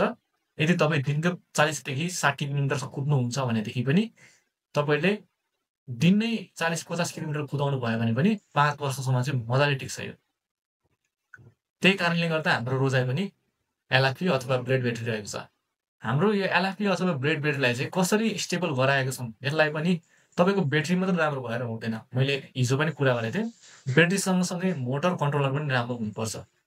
ब्याट्री मात्र राम्रो भएर हुँदैन, ब्याट्री सँगसँगै मोटर पनि राम्रो हुनुपर्छ, कन्ट्रोलर पनि राम्रो हुन्छ, जसले गर्दा चाहिँ तपाईँले फुल पर्फर्मेन्सको एक्सपिरियन्स लिन सक्नुहुन्छ। अब मेटाइबीले चाहिँ हाई इन्ड एलएफपी सिस्टम्सहरू युज गर्छ, जुन चाहिँ 72 भोल्टको हुन्छ र 26 एम्पियरको भर्सन्सहरूमा पनि हुन्छ। मेटाइबीको चाहिँ मिड र हाई इन्ड एलएफपी ब्याट्रिजहरू छ, जुन चाहिँ एउटा चाहिँ 72 भोल्ट्स 26 एम्पियरको छ, जसलाई चाहिँ हामीले यदि तपाईँ छोटो यात्रा गर्नुहुन्छ, जस्तै कि एक्लै चलाउनुहुन्छ अनि तपाईँको घरदेखि काम जाने मात्र काम छ भनेदेखि चाहिँ उहाँहरूलाई रिकमेन्ड गर्छु। अर्को भनेको चाहिँ 72 भोल्ट 50 एम्पियरको ब्याट्री छ, जुन चाहिँ हेभी ड्राइभर्सहरूको लागि, त्यस्ता मान्छेहरूको लागि चाहिँ 50 एम्पियरको ब्याट्री चाहिँ एकदमै सुटेबल हुन्छ। अब एलएफपी ब्याट्री चाहिँ हामीले किन रोजेको छ भनेदेखि यो चाहिँ स्मार्ट ब्याट्री हो। यसले तपाईँको राइडिङ हेबिट्स आफैले मोनिटराइज गरेर तपाईँको राइडिङ हेबिट सँगसँगै यो पनि डेभलप हुन्छ। आफै तपाईँको राइडिङ हेबिटसँग यसले पनि पावर आउटेज फ्याल्छ। त्यो भन्ना अर्थ चाहिँ तपाईँले जति कुदाउनु भयो तपाईँको आफ्नै बडीको आफ्नै शरीरको अङ्ग जस्तो महसुस गर्न सक्नुहुन्छ। अब कुरा गरौँ कन्ट्रोलरको। कन्ट्रोलर भनेको चाहिँ भेहिकलको ब्रेन भनेर बुझ्दा नै हुन्छ। एनर्जी कसरी डिस्ट्रिब्युट गर्ने भन्ने चाहिँ फुल्ली कन्ट्रोलरमा डिपेन्ड हुन्छ।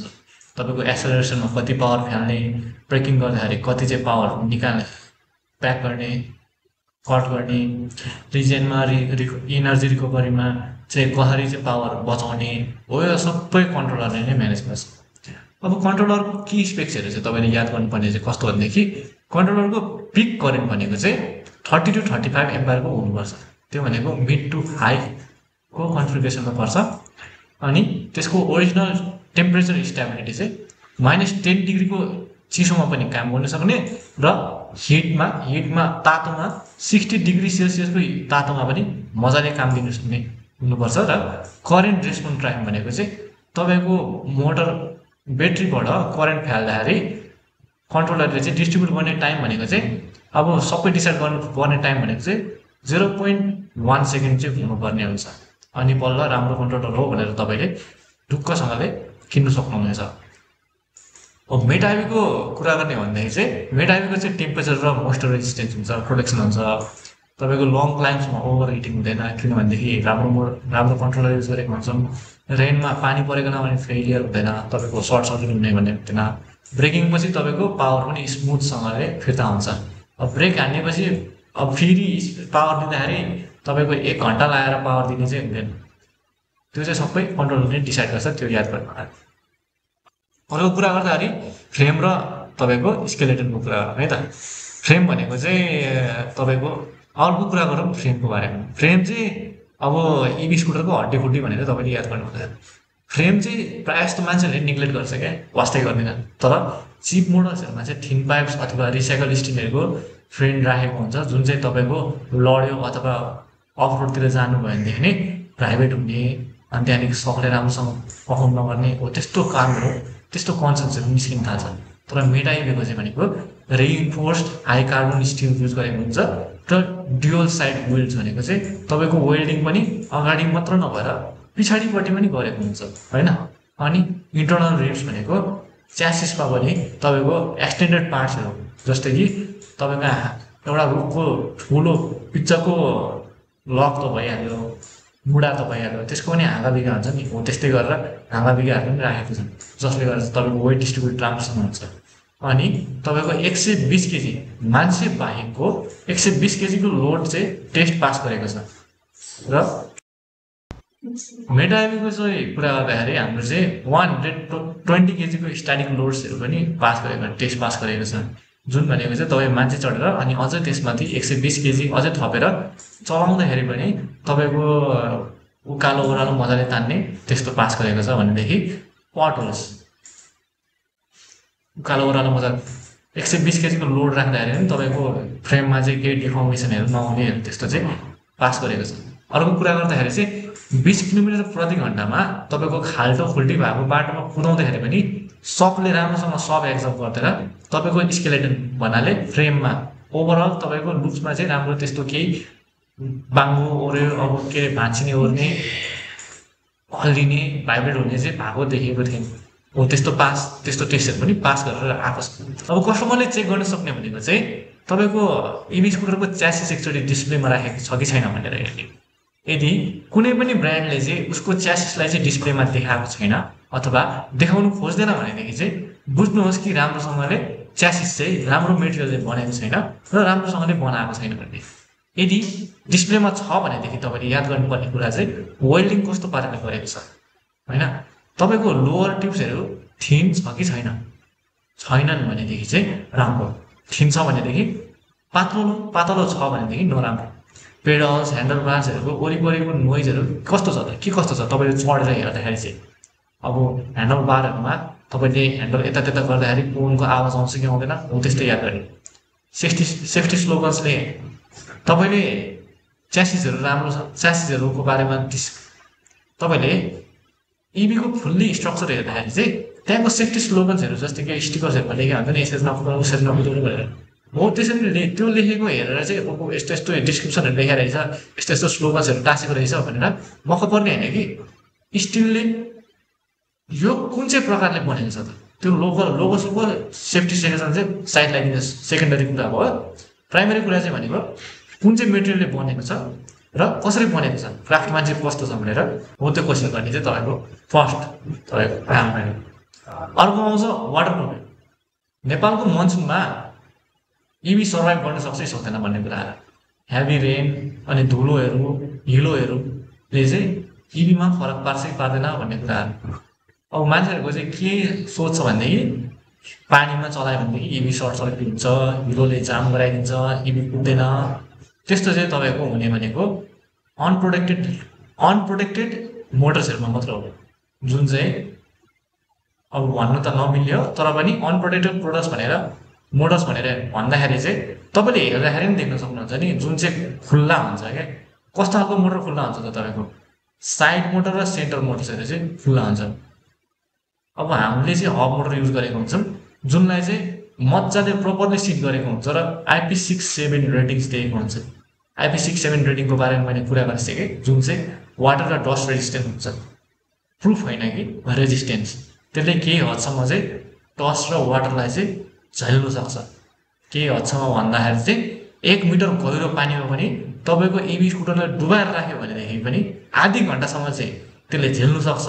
आधी घन्टादेखि माथि चाहिँ तपाईँको सानोतिनो प्रब्लम्सहरू आउन सक्ने हुन्छ। अब मान्छेले हब मोटर किन्दाखेरि अथवा इभी स्कुटर किन्दाखेरि मोटर्सहरूमा देख्न सक्ने मोटर्सहरूमा चेक गर्न सक्ने, तपाईँले आफै चेक गर्न सक्ने कुरा चाहिँ कस्तो छ भनेदेखि मोटरलाई कसरी कभर गरिएको छ हो। त्यो कभर गरेको पनि तपाईँले सिल छ कि छैन राम्रोसँग हेर्ने, अनि ब्याट्रीको बक्ससँग बक्सको लिडसँग मजाले फिट भएको छ कि छैन हो त्यो हेर्ने, अनि वायरिङहरू जोइन्ट्सहरू तपाईँको मजाले प्रपरली सिल गरेको छ कि छैन, रबर लगाएर डबल सिल गरेको छ कि छैन हो त्यो हेर्ने। अनि वाटरप्रुफ स्लोगन वाटरप्रुफ भनेर त्यत्तिकै त्यो स्टिकर टाँच्दैमा हुँदैन कि तपाईँले आफै चेक गरेर इन्जिनियरिङ कस्तो छ भनेर हेरेर चाहिँ डिसाइड गर्ने। अब कुरा गरौँ मोटरको बारेमा। बजारमा अहिले एकदमै वाइडली फेमस मोटरहरू चाहिँ 3वटा प्रकारका छन्। मोटरले चाहिँ तपाईँको इलेक्ट्रिक मोटरसाइकलको इन्जिन हो भनेर बुझ्नुहोस्, र पावर, उकालो चढ्ने कि नचढ्ने, मजाले तपाईँको ड्युरेबिलिटी निर्धारण गर्ने सबै एफिसियन्सी मोटरले चाहिँ तपाईँको उकालो चढ्ने कि नचढ्ने, कतिको पावरले कुद्छ, स्पिड कति दिन्छ, अनि मजाले स्टेबल एउटै रुममा एकै नाचमा कुदिराख्छ कि राख्दैन, ड्युरेबिलिटी के कस्तो दिने, त्यो सबै निर्धारण चाहिँ मोटरले गर्छ। तपाईँले मोटरमा लेबलिङ गरेको वाटेज नम्बर मात्र हेर्ने होइन, मोटरको फुल्ली स्ट्रक्चरले नै फरक पार्छ। त्यो कारणले स्ट्रक्चर पनि बुझ्नु होला।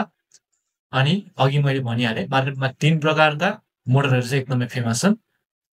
त्यो तिनीहरूमा चाहिँ हब मोटर, साइड माउन्टेड र मिड ड्राइभ भन्ने छ। यदि 3वटा प्रकारमा सबभन्दा मजाले सिल्ड भएको चाहिँ कम्प्लिटली सिल्ड भएको चाहिँ हब मोटर छ, जुन चाहिँ मेटाइबीले अप्नाइरहेको छ। अब हब मोटरको बारेमा कुरा गर्दै गर्दा यसको बारेमा अझै राम्रोसँग कुरा। हब मोटर चाहिँ कम्प्लिटली सिल्ड छ, जसले गर्दा यसलाई चाहिँ वाटर रेजिस्टेन्स बनाउँछ। अनि पावर पनि तपाईँको टायरमै एडजस्ट भएको कारणले डिरेक्ट पावर हुन्छ, वेस्टेज हुँदैन, र यो एफिसियन्ट हुन्छ, र यो मेन्टेनेन्स फ्री पनि हुन्छ। अब मैले भनिहालेँ जस्तै मोटर व्हिलभित्रै भएको कारणले यसलाई चाहिँ बेल्ट चाहिएन, पावर डाइरेक्टली तपाईँको टायरमै आउँछ। डिरेक्ट ड्राइभ र क्विक एक्सेलरेसन भएको कारणले अनि एनर्जी पनि एफिसियन्टली युज हुन्छ। अब तपाईँको चेन राख्दाखेरि चाहिँ फ्रिक्सनबाट एनर्जी लस हुन्छ भनेदेखि यो चाहिँ डाइरेक्ट टायरमा माउन्टेड भएको कारणले एनर्जी लस हुँदैन, अनि शान्त पनि हुन्छ, तपाईँको चेनको जस्तो आवाज आउँदैन, र मेन्टेनेन्स फ्री पनि हुन्छ। अब मोटरहरूको कुरा गर्दाखेरि चाहिँ 3वटा मोटरमा सबभन्दा राम्रोसँगले वाटरप्रुफ सिलिङ भएको चाहिँ यही एउटा हब मोटरमा मात्र रहेको छ। यसको एउटा ड्रब्याक चाहिँ के छ भनेदेखि, यदि कुनै पनि एभीको मोटर हब मोटर अब पछाडि पाङ्ग्रामा हुन्छ, त्यसपछि गएर तपाईँको ब्याट्री पनि, अनि मान्छे पनि बोक्दाखेरि सबै लोड चाहिँ पछाडि पर्ने हो भनेर त्यो एउटा कन्सर्न हुन्छ। र अर्को कन्सर्न भनेको चाहिँ जतापाइ त्यतै चाहिँ मजाले टायर फेरिदिँदैन। यदि तपाईँको टायर कतै गएर फाट्यो, पङ्चर भयो भने त टाल्न मिल्यो, तर फाट्यो भनेदेखि चाहिँ तपाईँ त मान्छेले रिस्क नलिने भनेर सोध्छन्। त्यो चाहिँ तपाईँले यदि अनएक्सपिरियन्स्ड वर्कर भाटमा लग्नुभयो भनेदेखि मात्र त्यस्तो समस्याहरू आउँछ। अब यदि सर्भिस सेन्टरमा काम गरेको मान्छेहरू जसको चाहिँ एक्सपिरियन्स छ भनेदेखि उहाँहरूले चाहिँ केही समस्या नलिकन आरामले नै टायर चेन्ज गरिदिनुहुन्छ। त्यो कारणले तपाईँको त्यस्तो टायर चेन्ज नहुने, हब मोटर भएको इभी स्कुटर्सहरूलाई चाहिँ जतापाइ त्यतै रिपेयर गर्न हचकचाउने भनेको त्यो चाहिँ तपाईँको सोच्दा राम्रो हो। किनभनेदेखि हचकचाउनु पनि राम्रो, उनीहरूसँग नलेज छैन भनेदेखि बेकारै छुएर किन बिगार्ने होइन। तर त्यस्तो तपाईँको नलेज नभएको मान्छेको ठाउँमा लानुभन्दा त बरु नलेज भएको मान्छे ठाउँमा लगेर राम्रोसँग निकालेकै राम्रो हो। त्यो कारणले तपाईँको हब मोटरमा चाहिँ एउटा ड्रब्याक यही एउटा मात्र छ, वेट सबै पछाडि हुने, र टायर चेन्ज गर्दाखेरि चाहिँ जतापाइ त्यतै चेन्ज गर्न नसक्ने। त्यसको बाहेक यसको मेरिट्सहरू चाहिँ धेरै छ। अब पावर एफिसियन्टली दिन्छ, जसले गर्दा तपाईँको उकालो ओह्रालोमा पनि पावर मजाले नै सप्लाई गर्छ, तपाईँको पावर घट्दैन। सम्ममा जतिको पावर दिन्छ उकालोमा पनि त्यस्तै पावर दिन्छ। अर्को भनेको थर्मल म्यानेजमेन्ट सिस्टम हुन्छ। ओभरहिट भयो भनेदेखि बिएमएसको थ्रुबाट कन्ट्रोलरले आफै पावर अलिकति कम गरिदिन्छ, मोटरलाई पावर कम गरिदिन्छ, जसले गर्दा तपाईँको उकालो धेरै लामो उकालो चढ्नु भएछ भनेदेखि, जस्तै 1 घन्टासम्म लगातार उकालो चढ्नु भयो भनेदेखि त्यो चाहिँ मोटरलाई असर पर्छ। यसमा मात्र नभएर इन्जिन बाइकहरूमा पनि ओभरहिट भएर आगो लाग्ने भनेको इन्जिन बाइकहरू पनि त्यही कारणले हो। त्यो कारणले यसमा चाहिँ आगो लागिबाट बचाउनुको लागि BMSले पावर सप्लाई कम गरिदिन्छ, थोरै गरिदिन्छ। त्यसपछि यो बिस्तारै मतलब तपाईँको पिकअप घट्दै जान्छ। त्यतिखेर बुझ्नुहोस् कि तपाईँको यो चाहिँ मोटर हिट भइरहेछ भनेर र साइड लाएर 10 मिनट जस्तो 10 मिनट जस्तो ब्रेक लिनुभयो भनेदेखि फेरि नर्मल स्टेजमा आउँछ। कुलिङ यसको चाँडो छ, जसले गर्दा 10 मिनटमा यो कुल डाउन भएर नर्मली तपाईँलाई फेरि पर्फर्मेन्स दिन्छ। छोटकरीमा भन्नुपर्दाखेरि चाहिँ नेपालको भूभागको लागि चाहिँ यो एकदमै राम्रो मोटर रहेको छ। अर्को आएको छ साइड माउन्टेड मोटरहरू चाहिँ। यो चाहिँ कम्प्याक्ट हुन्छ अनि पावरफुल हुन्छ, तर मेन्टेनेन्स चाहिँ एकदमै धेरै हुन्छ यसको। रियल व्हीलको एक साइडमा गियर सेट अथवा मोटर साफ्ट राखेको हुन्छ, जसबाट चाहिँ तपाईँलाई इन्टरमिडिएट अथवा ट्रान्समिसन प्रोभाइड गरिन्छ। त्यसबाट पावर आउँछ। यसको राम्रो कुरा भन्दाखेरि चाहिँ तपाईँको टोर्क रेस्पोन्स फास्ट हुन्छ, कम्प्याक्ट हुन्छ र चेन भन्दा चाहिँ अलिकति एफिसिएन्ट हुन्छ। यसको लिमिट्सको कुरा गर्दाखेरि चाहिँ तपाईँको अब यसको बेफाइदाको कुरा गर्दाखेरि चाहिँ तपाईँले यसलाई लुब्रिकेसनहरू राख्नु पर्यो भन्नाले ओइलिङ जेलहरू राख्नुपर्छ। सिलिङ राम्रोसँगले हुँदैन, ओपन हुन्छ, जसको कारणले धुलो हिलो पानी छिरेर चाँडै बिग्रिने सम्भावना हुन्छ। अर्को भनेको भाइब्रेसन अथवा एनर्जी लस पनि यसको धेरै हुन्छ र रिपेयर गर्दाखेरि पनि यसलाई चाहिँ धेरै टाइम लाग्छ, किनभनेदेखि यसमा धेरै प्रकारका युजहरू कम्प्लेक्स मेकानिक्सहरू युज भएको कारणले गर्दा रिपेयरिङ पनि कम्प्लेक्सै हुन्छ। नेपालको पानीमा अब नेपालको बाटोको नेपालको भूभागको अब नेपालको जामहरू हेरेर चाहिँ यो मोटर आइडियल भनेर चाहिँ मान्न सकिँदैन। अर्को आउँछ मिड ड्राइभ। मिड ड्राइभ चाहिँ स्ट्रङ छ तर ओभर इन्जिनियर छ। ओभर इन्जिनियर भन्नाले चाहिँ यसमा तपाईँको स्कुटरमा चाहिने भन्दा बेसी नै इन्जिनियरिङहरू राखेको छ, चाहिने भन्दा बेसी नै सामानहरू राखेको छ। एकदमै हाईमा पनि प्रिस्टिन क्वालिटीको सामानहरू राखेको हुन्छ। मिड ड्राइभ चाहिँ तपाईँको स्कुटरको फ्रेमको बिचमा हुन्छ र यसलाई चाहिँ चेनले कुदाउँछ, पावरफुल हुन्छ अनि बिचमा भएको कारणले तपाईँको यसको वेट पनि ब्यालेन्स पनि एकदमै राम्रोसँग ब्यालेन्स गरेको हुन्छ, वेट ब्यालेन्स। अनि एक्सिलरेसन पनि एकदमै राम्रो हुन्छ। यसको डाउन साइड भनेको चाहिँ एकदमै कम्प्लेक्स छ अनि मोटरहरूमा सबभन्दा महँगो मोटरमा पर्न जान्छ, जसले गर्दा यदि बिग्रियो भनेदेखि नि तपाईँको कस्ट चाहिँ मेन्टेनेन्स कस्ट एकदम धेरै लाग्छ। अनि अर्को भनेको तपाईँको यो पनि ओपन मोटर भएको कारणले फ्रिक्वेन्ट मेन्टेनेन्सहरू चाहिरहेको छ। जस्तै कि ओपन भएपछि तपाईँको धुलो लाग्छ, हिलो लाग्छ, पानी पर्छ अनि चेन लुज हुन्छ, चेन छुट्टिन्छ, चेन फेर्नु पर्यो होइन, त्यसमा लुब्रिकेन्टहरू हाल्नु पर्यो। त्यो कारणले गर्दा यसलाई चाहिँ आइडियल मान्न सकिँदैन। तपाईँको सहरको अब जस्तै छोटो यात्रा गर्नको लागि चाहिँ यो अननेसेसरी बर्डन मात्र हुन जान्छ, किनभनेदेखि छोटो यात्रा गर्ने मान्छेलाई त्यत्रो धेरै पावर किन चाहियो त होइन, त्यत्रो धेरै पावर किन चाहियो त। छोटो यात्रा गर्ने अब लामो यात्रा गर्नुहुन्छ भनेदेखि चाहिँ एकदमै राम्रो छ। तपाईँलाई उकालो ओह्रालो गर्नको लागि चाहिँ सबभन्दा धेरै मोटरहरू मध्येमा सबभन्दा धेरै पावर डेलिभर गर्ने चाहिँ यही मिड ड्राइभ मोटरहरू हो। तर तपाईँ घरदेखि कलेजदेखि घर अथवा घरदेखि काम मात्र जानुहुन्छ र काठमाडौँको सिधा समतल बाटोमा हिँड्नुहुन्छ भने चाहिँ मिड ड्राइभ मोटर चाहिँ एकदमै मिड ड्राइभ मोटर चाहिँ एकदमै कस्टली भनेर भन्न सकिन्छ। अब पाँचौँ कुरा भनेको चाहिँ अब मोटर चाहिँ तपाईँ आफैले पनि सेल्फ चेक गर्न सक्नुहुन्छ। मोटर सेल्फ चेक गर्ने कस्तो छ भनेदेखि चाहिँ तपाईँले स्टार्ट गर्दाखेरि स्मुथली स्टार्ट हुन्छ कि हुँदैन, जर्क गर्छै गर्नुपर्छ। जर्क भन्नाले तपाईँको क्याच गर्छै गर्दैन अनि उकालो चढ्दाखेरि कन्सिस्टेन्ट पावर दिन्छ कि दिँदैन। सम्ममा मस्तसँगले 20को स्पिडमा गइरहेछ अरे उकालो छुने बित्तिकै तपाईँको पावर ड्रेन भएर तपाईँको स्पिड घटेर एकचोटि 10मा आउने, त्यस्तो पावर छ कि छैन त्यो हेर्ने।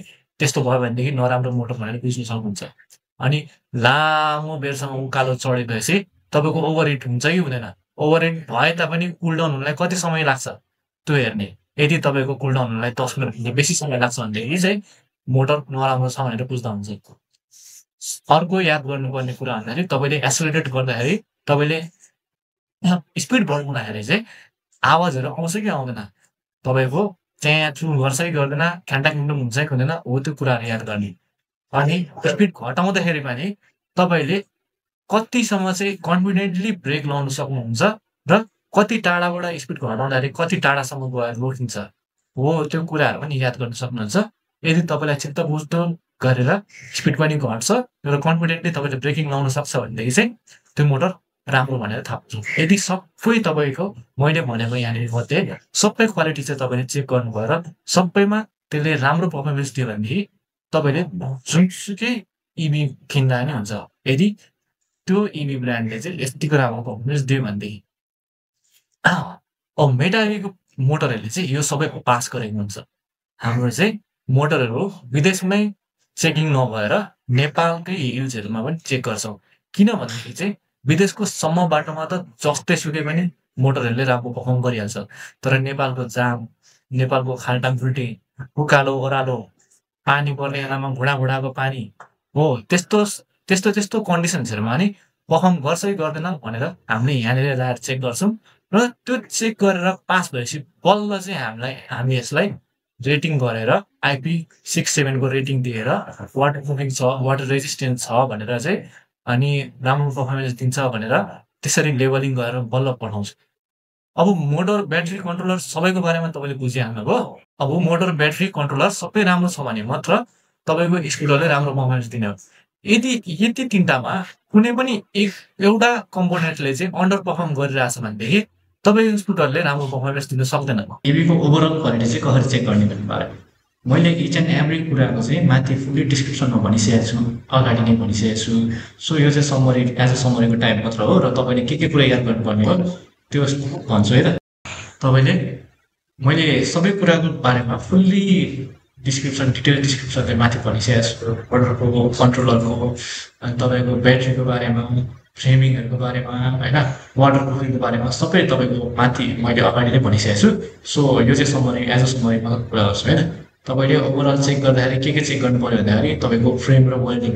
फ्रेम भन्नाले तपाईँको च्यासिस, अनि वेल्डिङ भन्नाले च्यासिस चाहिँ वेल्ड कसरी गरेको छ, कस्तो पार्ट्सहरू जोइन गरेको छ, कुन मेटेरियलले बनेको त्यो राम्रोसँग हेर्नुपर्ने हुन्छ। तपाईँले यदि पातलो खालको थिन स्टिल्सहरू युज गरेको छ अनि त्यहाँदेखि वेल्डिङ पनि वान साइडेड वेल्डिङ गरेको छ भनेदेखि, प्रपर वेल्डिङ छैन भनेदेखि तपाईँको 1-2 महिनामै स्कुटरले आवाज निकाल्ने, तपाईँको कम्फर्ट, राइड कम्फर्ट एकदमै घटेर आउने त्यस्तो हुन्छ।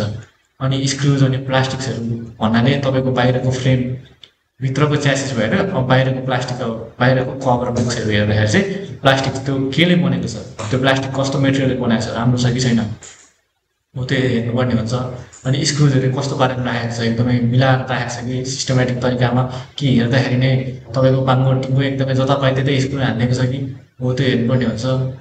अर्को भनेको चाहिँ वायर र वाटर वायरिङहरू कस्तो छ। बाहिरबाट हेर्दा राम्रो देखिए तापनि भित्रको वायरिङ तपाईँको एकदमै ब्याङ बुक छ भनेदेखि तपाईँको स्कुटरले कामै गर्दैन, तपाईँको प्रब्लम देखाउँदै गर्छ हो। त्यो कारणले अझ त्यही माथि वाटर प्रुफिङ छैन भनेदेखि बाहिरबाट पानी छिर्छ, भित्र तार त्यस्तै ब्याङ ग्याजम बुझुङ छ भनेदेखि तपाईँको सर्ट सर्किट हुने सम्भावना धेरै आउँछ, कन्ट्रोलरै बिग्रिने सम्भावना धेरै आउँछ। त्यो कारणले गर्दाखेरि चाहिँ वाटर प्रुफिङ के कस्तो छ त्यो हेर्नुपर्ने हुन्छ। मोटर र कन्ट्रोल, तपाईँको मोटर र कन्ट्रोलरको बिचको म्याचिङ के कस्तो छ, कस्तो खालको मोटर युज गरेको छ, मोटरको लेबलिङ मात्रै हेरेर तपाईँले यो राम्रो खालको मोटर रहेछ, यसले धेरै पावर दिन्छ भनेर याद गर्ने बुझ्ने होइन कि तपाईँले मोटरको लेबलिङ हेरिसकेपछि यसले कति टोर्क जेनेरेट गर्छ, अनि यो मोटरलाई सपोर्ट गर्ने खालको कन्ट्रोलर कति एम्पायरको हो, त्यस्तो कुराहरू सोध्नु भयो भनेदेखि राम्रो। जसले चाहिँ कन्फिडेन्टली तपाईँले सोद्धाखेरि जसले कन्फिडेन्टली एन्सर दिन सक्छ त्यो मान्छेको चाहिँ अब राम्रै प्रडक्ट रहेछ भनेर तपाईँले थाहा पाउन सक्नुहुन्छ। त्यो अब अर्काको कुरा मात्र नसुनेर आफैले टेस्ट राइड गर्दाखेरि पनि तपाईँले थाहा पाउन सक्नुहुन्छ। अर्को भनेको ब्रेकिङ सिस्टम के कस्तो छ। अब ड्युअल डिस्क भन्ने बित्तिकै हुँदैन। ड्युअल डिस्क हुँदाखेरि पनि तपाईँको ब्रेकिङले चाहिँ कतिसम्मको टेम्परेचर रेजिस्टेन्स गर्छ, अनि अर्को भनेको कस्तो खालको ब्रेकिङ सिस्टम युज गरेको छ, एबिएस हो कि कम्बाइन हो कि एफआर ब्रेकिङ सिस्टम हो कि हो त्यो तपाईँले सोध्दा राम्रो होइन। त्यो कारणले गर्दा ब्रेकिङ सिस्टमको बारेमा पनि बुझिराख्नु। ब्रेक भनेको सेफ्टी हो तपाईँको। यदि ब्रेक लागेन भनेदेखि तपाईँले भने ठाउँमा ब्रेक लाउन सक्नु भएन भनेदेखि एक्सिडेन्ट हुने सम्भावना धेरै नै हुन्छ। अझ काठमाडौँको बाटोमा त एक्सिडेन्ट हुने सम्भावना धेरै होइन, एक्सिडेन्ट भइहाल्छ। त्यो कारणले गर्दा ब्रेकिङ सिस्टम तपाईँले टेस्ट राइड गरेर आफै चेक गर्नु होला। अनि टेस्ट राइड गरिसकेपछि ब्रेक लगाइसकेपछि तपाईँले एकचोटि छामेर हेर्नु होला डिस्कलाई कतिको तात्तिएको छ। यदि तपाईँ 10 किलोमिटर कुद्दाखेरि तपाईँले थोरै ब्रेक लाउँदाखेरि नै अनि टेस्ट राइड गरिसकेर छाम्दाखेरि ब्रेक तात्तै रहेछ भनेदेखि त्यो डिस्कले तपाईँको धेरैमा धेरै काम गरे 1.5 वर्ष काम गर्ने हो। त्यसपछि तपाईँले डिस्कै चेन्ज गर्नुपर्ने हुन्छ। त्यो कारणले गर्दा डिस्क कस्तो खालको युज गरेको छ, ब्रेक प्याड कस्तो खालको युज गरेको छ त्यो हेर्नु होला। अर्को भनेको टायर र सस्पेन्सन। टायर सस्पेन्सनहरू चाहिँ अर्को भनेको टायर र सस्पेन्सन। टायर सस्पेन्सन्सहरू चाहिँ तपाईँले मजाले चेक गर्नुपर्ने हुन्छ। किन भन्नाले त्यसले नै तपाईँको ओभरअल कम्फर्टलाई एक्सपिरियन्स तपाईँको राइडिङ एक्सपिरियन्सलाई त्यसले डिफाइन गर्छ। तपाईँ ब्रेक कुदाउँदाखेरि तपाईँलाई आनन्द फिल हुने र ब्लङलाई उफ्रिने त्यो सबै टायर र सस्पेन्सनकोमा धेरै जस्तो चाहिँ यसको पनि हात रहन्छ। टायर र सस्पेन्सनको ठुलो भाग हुन्छ। त्यो कारणले तपाईँको स्कुटरमा कस्तो खालको टायर युज गरेको छ। हाम्रो मेटा एभीको स्कुटरमा चाहिँ 4000 किलोमिटरको रफ रोडमा कुदाएको हो।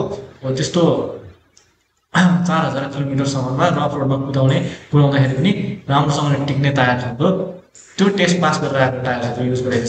त्यहाँदेखि सस्पेन्स पनि त्यस्तै खालको टेस्टहरू पास गरेर आएको राखेको छ, जसको कारणले गर्दा तपाईँको 2-3 वर्षसम्म चाहिँ मजाले तपाईँको राइडिङ एक्सपिरियन्समा त्यस्तो केही कमी कमजोरीहरू भेटाउन सक्नुहुन्न। अब जिपिएसको बारेमा कुरा गर्नु, तपाईँले इभी स्कुटर किन्दाखेरि अब मान्छेहरूको दिमागमा के छ भनेदेखि इभी भन्ने बित्तिकै फ्युचरिस्टिक हुनु पऱ्यो। त्यो भनेको एकदम गलत हो। इभी स्कुटरमा जिपिएस चाहिँ एकदमै अनवान्टेड चिज हो, त्यो नचाहिने चिज नै हो। किन नचाहिने भनेर भन्छु भन्दाखेरि इभी स्कुटर भनेको खास गरी सर्ट कम्युटको लागि बनेको हुन्छ। तपाईँ घरदेखि कामदेखि घर अनि काठमाडौँ भ्यालीभित्रै मात्र सिटी एरिया मात्र घुम्ने ठाउँहरूको बारेमा आफ्नै वरिपरि हिँड्ने बारेमा सर्ट कम्युटको लागि छोटो डिस्टेन्सको लागि बनेको हुन्छ। लामो यात्रा कुनै पनि इभी जाँदैन। अहिलेसम्म 2 व्हिलर्सहरू लामो यात्रा जस्तै 200-250 किलोमिटरको अहिले भनेको सम्म जाने क्लिप गरेको छ, तर पनि 200 भन्दा कमै रेन्ज दिइरहेको छ। किन भन्दाखेरि त्यो टेस्टहरू सबै विदेशको रोडमा सम्म बाटोमा टेस्ट गरेर ल्याएको। काठमाडौँको जस्तो जाम भइराख्ने अफ रोड उकालो ओह्रालोमा टेस्ट गरेको स्कुटर्सहरूको त्यो रेन्ज हुँदैन। त्यो कारणले गर्दा इभी स्कुटर्सको अहिलेसम्म पनि लङ रेन्जको लागि बनेको छैन। त्यसको कारणले गर्दा लङ रेन्ज नभएपछि तपाईँको वरिपरिको बाटोको लागि त जिपिएस चाहिने चाहिँदैन, तपाईँलाई बाटो थाहा भइहाल्छ। अर्को भनेको इभी स्कुटरमा युज गरेको जिपिएसहरू चाहिँ लो क्वालिटीको हुन्छ। त्यसमा राम्रोसँगले सिस्टमहरू सबै अपडेट गरेको हुन्छ। हाम्रो नेपालको काठमाडौँको बाटोहरू सबै हालिसकेको हुँदैन। त्यसको कारणले गर्दा तपाईँको स्कुटरको जिपिएसले कहिलेकाहीँ उल्टो बाटो पनि देखाउन सक्छ। त्यो भएको कारणले इभी स्कुटरमा जिपिएसहरू चाहिँ अनवान्टेड हो। जिपिएस राख्नुको अर्थ के हो भनेदेखि चाहिँ तपाईँको कम्प्लेक्सिटी बढाइदिन्छ। हुन्छ। जिपिएसको लागि वायरिङ छुट्टै निकाल्नुपर्छ होइन। अनि त्यो वायरिङहरू बढिसकेपछि तपाईँको स्कुटर अब बनाउनु जाँदाखेरि त्यो जिपिएस बिग्रियो भनेदेखि जिपिएस चाहिँ तपाईँको डाइरेक्ट कन्ट्रोलरसँग कनेक्ट गरेको हुनुपर्छ होइन।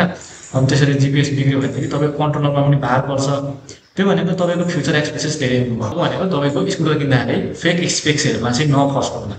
तपाईँले फेक स्पेक्सहरू तपाईँको अब मोटरमा 3000 वाटको मोटर होइन, ब्याट्री पनि 60 एम्पियरको ब्याट्री, ओहो यसले त दामी पावर दिन्छ, यसले राम्रो पर्फर्मेन्स गर्छ भनेर त्यस्तो विश्वासै नराख्नु होला। मोटरको लेभलिङ हेर्दाखेरि तपाईँले के हेर्नुपर्छ भन्दाखेरि फ्याक्ट्रीको कोड छ कि छैन, मोटरले कति करेन्टलाई चाहिँ यसले राम्रोसँगले एफिसियन्टली कन्भर्ट गर्न सक्छ पावरमा, हो त्यो हेर्नुपर्ने हुन्छ। अनि मोटरलाई सिरियल नम्बरहरू दिएको छ कि छैन हो त्यो हेर्ने। तपाईँले सिरियल नम्बरहरू चेक गर्दाखेरि चाहिँ यो मोटर कता बनेको रहेछ होइन, के युज गरेर बनेको रहेछ हो त्यो थाहा पाउनु पर्ने हुन्छ। अर्को भनेको ब्याट्रीको लेभलिङ हेर्दाखेरि तपाईँले याद गर्नुपर्ने कुरा भने सबभन्दा इम्पोर्टेन्ट भनेको चाहिँ प्रोडक्सन डेट। जतिसुकै राम्रो ब्याट्री भयो नि तपाईँको प्रोडक्सन डेट, अब 2 वर्ष पुरानोको ब्याट्री तपाईँले लाग्नु भइरहेको छ भनेदेखि तपाईँको ब्याट्रीको लाइफ स्प्यान चाहिँ 2 वर्ष घटिसकेको हुन्छ क्या। हामी भन्दैनौँ कि यो ब्याट्री यति वर्षसम्म ठिक छ यति वर्षसम्म ठिक छ, तर त्यो भनेको सबै न्यू ब्याट्रीहरू हो। त्यो कारणले गर्दा तपाईँले प्रोडक्सन डेट चाहिँ मजाले अनिवार्य चेक गर्नु होला र ब्याट्रीको क्यापेसिटी के कस्तो हो। यदि तपाईँको ब्याट्रीको क्यापेसिटी कम छ भनेदेखि त्यसले रेन्ज राम्रो दिँदैन भन्ने लेख्न सक्नुहुन्छ। अनि त्यो क्यापेसिटीलाई चेक गर्नुको लागि बारकोड राखेको छ कि छैन ब्याट्रीमा हो त्यो चेक गर्नुपर्ने हुन्छ। अनि सबभन्दा ठुलो स्पेक्समा तपाईँले फस्नुहुने चाहिँ के भन्दाखेरि रेन्जको बारेमा हो। रियल रेन्ज टेस्ट तपाईँले आफै गर्नु, किनभनेदेखि धेरै जस्तो नेपालमा भएको स्कुटरहरूको रेन्ज चाहिँ कसरी टेस्ट गरेको हुन्छ भन्दाखेरि विदेशमा ट्रेड व्हिलमा कुदाएर टेस्ट गरेको हुन्छ।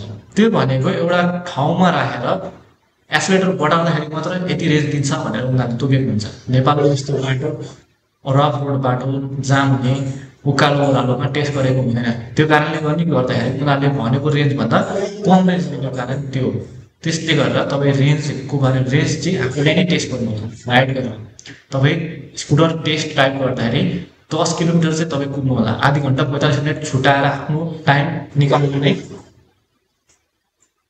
आधी घन्टा 45 मिनट आफ्नो टाइम निकालेर नै मजाले टाइम दिएर नै टेस्ट गर्नुपर्छ अनि टेस्ट गरिसकेपछि के चेक गर्नुपर्ने त्यो मैले अगाडि नै भनिसकेको छु त्यो पनि चेक गर्नु होला तपाईले 10 किलोमिटर कुद्दाखेरि कति पर्सेन्ट ब्याट्री घट्यो हो त्यो याद गर्नु अनि त्यसपछि आफै हिसाब गरेर 80% मा 80 किलोमिटर दिँदै रहेछ भने 100% मा यस्तो किलोमिटर हुन्छ भनेर हिसाब गरेर रेन्ज साँच्चै भने जतिकै दिँदै रहेछ भनेर मात्र रेन्ज तपाईलाई कम्पनीले भने जतिकै दियो भनेदेखि चाहिँ किन्नु लास्ट नै आउँछ तपाईको आफ्टर सेल्स र तपाईको स्पेयर पार्ट्सहरु छ छैन काठमाडौँको तपाईको प्राइस त नेपालको भन्न काठमाडौँ भने नेपालको प्राइस त ईवी स्कुटर सेल चाहिँ सबै इम्पोर्टेड काठमाडौँमा तपाईको नेपालमै एसेम्बली प्लान्ट भएको ईवी स्कुटर्सहरु भनेको धेरै छैन अहिले बजारमा 4 वटा मात्र छन् हामी पनि त्यसमा पाउँछौं जसको चाहिँ एसेम्बली प्लान्ट छ वेयरहाउसेसहरु छ अनि सर्भिसिङ सेन्टरहरु धेरै छ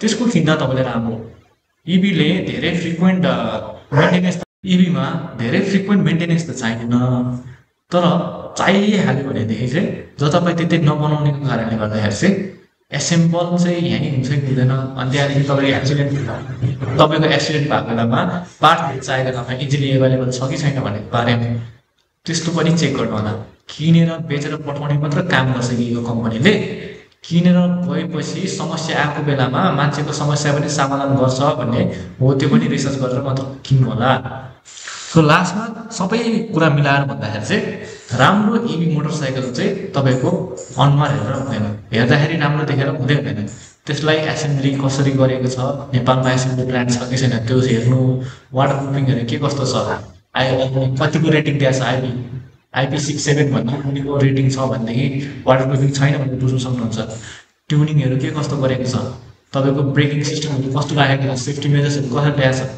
आफ्टर सेल्स किनेर तपाईलाई किनाएर पठाएपछि तपाईलाई कन्ट्याक्ट गरेर रेगुलर चेकअपको लागि बोलाउँछ कि बोलाउँदैन हो त्यो पनि याद गर्नु होला तपाईले त किन्नु भन्दा अगाडि त अब थाहा नै पर्दैन त रेगुलर चेकअपहरु बोलाउँछ कि बोलाउँदैन त्यो कारणले किनिसकेको मान्छेहरुसँग भेटेर तपाईले हेर्नु होला अब अर्को भनेको वेबसाइटतिर इन्टरनेटतिर देख्नु भएको इन्फर्मेसनमा चाहिँ नफस्नु होला अब सबै ईवीको बारेमा तपाईले नलेज त पाउनु भइहाल्यो कस्तो ब्रान्ड हेर्ने कस्तो मोटर कस्तो कन्ट्रोलर कस्तो वाटरप्रुफिङ हेर्ने त्यो सबै तपाईलाई थाहा भयो हैन तर इलेक्ट्रिक भेहिकल्सहरुले चाहिँ साच्चै फ्युललाई रिप्लेस गर्न सक्छ मैले साच्चै इलेक्ट्रिक भेहिकल्स किन्दाखेरि चाहिँ मलाई फाइदा हुन्छ भन्ने चाहिँ रियल डिफरेन्स के हो त्यसको बारेमा कुरा गर्नु होला इलेक्ट्रिकले पेट्रोललाई रिप्लेस गर्न नसक्दैन किन सक्दैन भन्दाखेरि चाहिँ इलेक्ट्रिक अहिले त्यति साह्रो रेन्ज दिने खालको छैन र मान्छेलाई फुल्ली भरोसा दिलाइसकेको पनि छैन नेपालको नीड अनुसार चाहिँ रियल लाइफ एक्जाम्पल्सहरु चाहिँ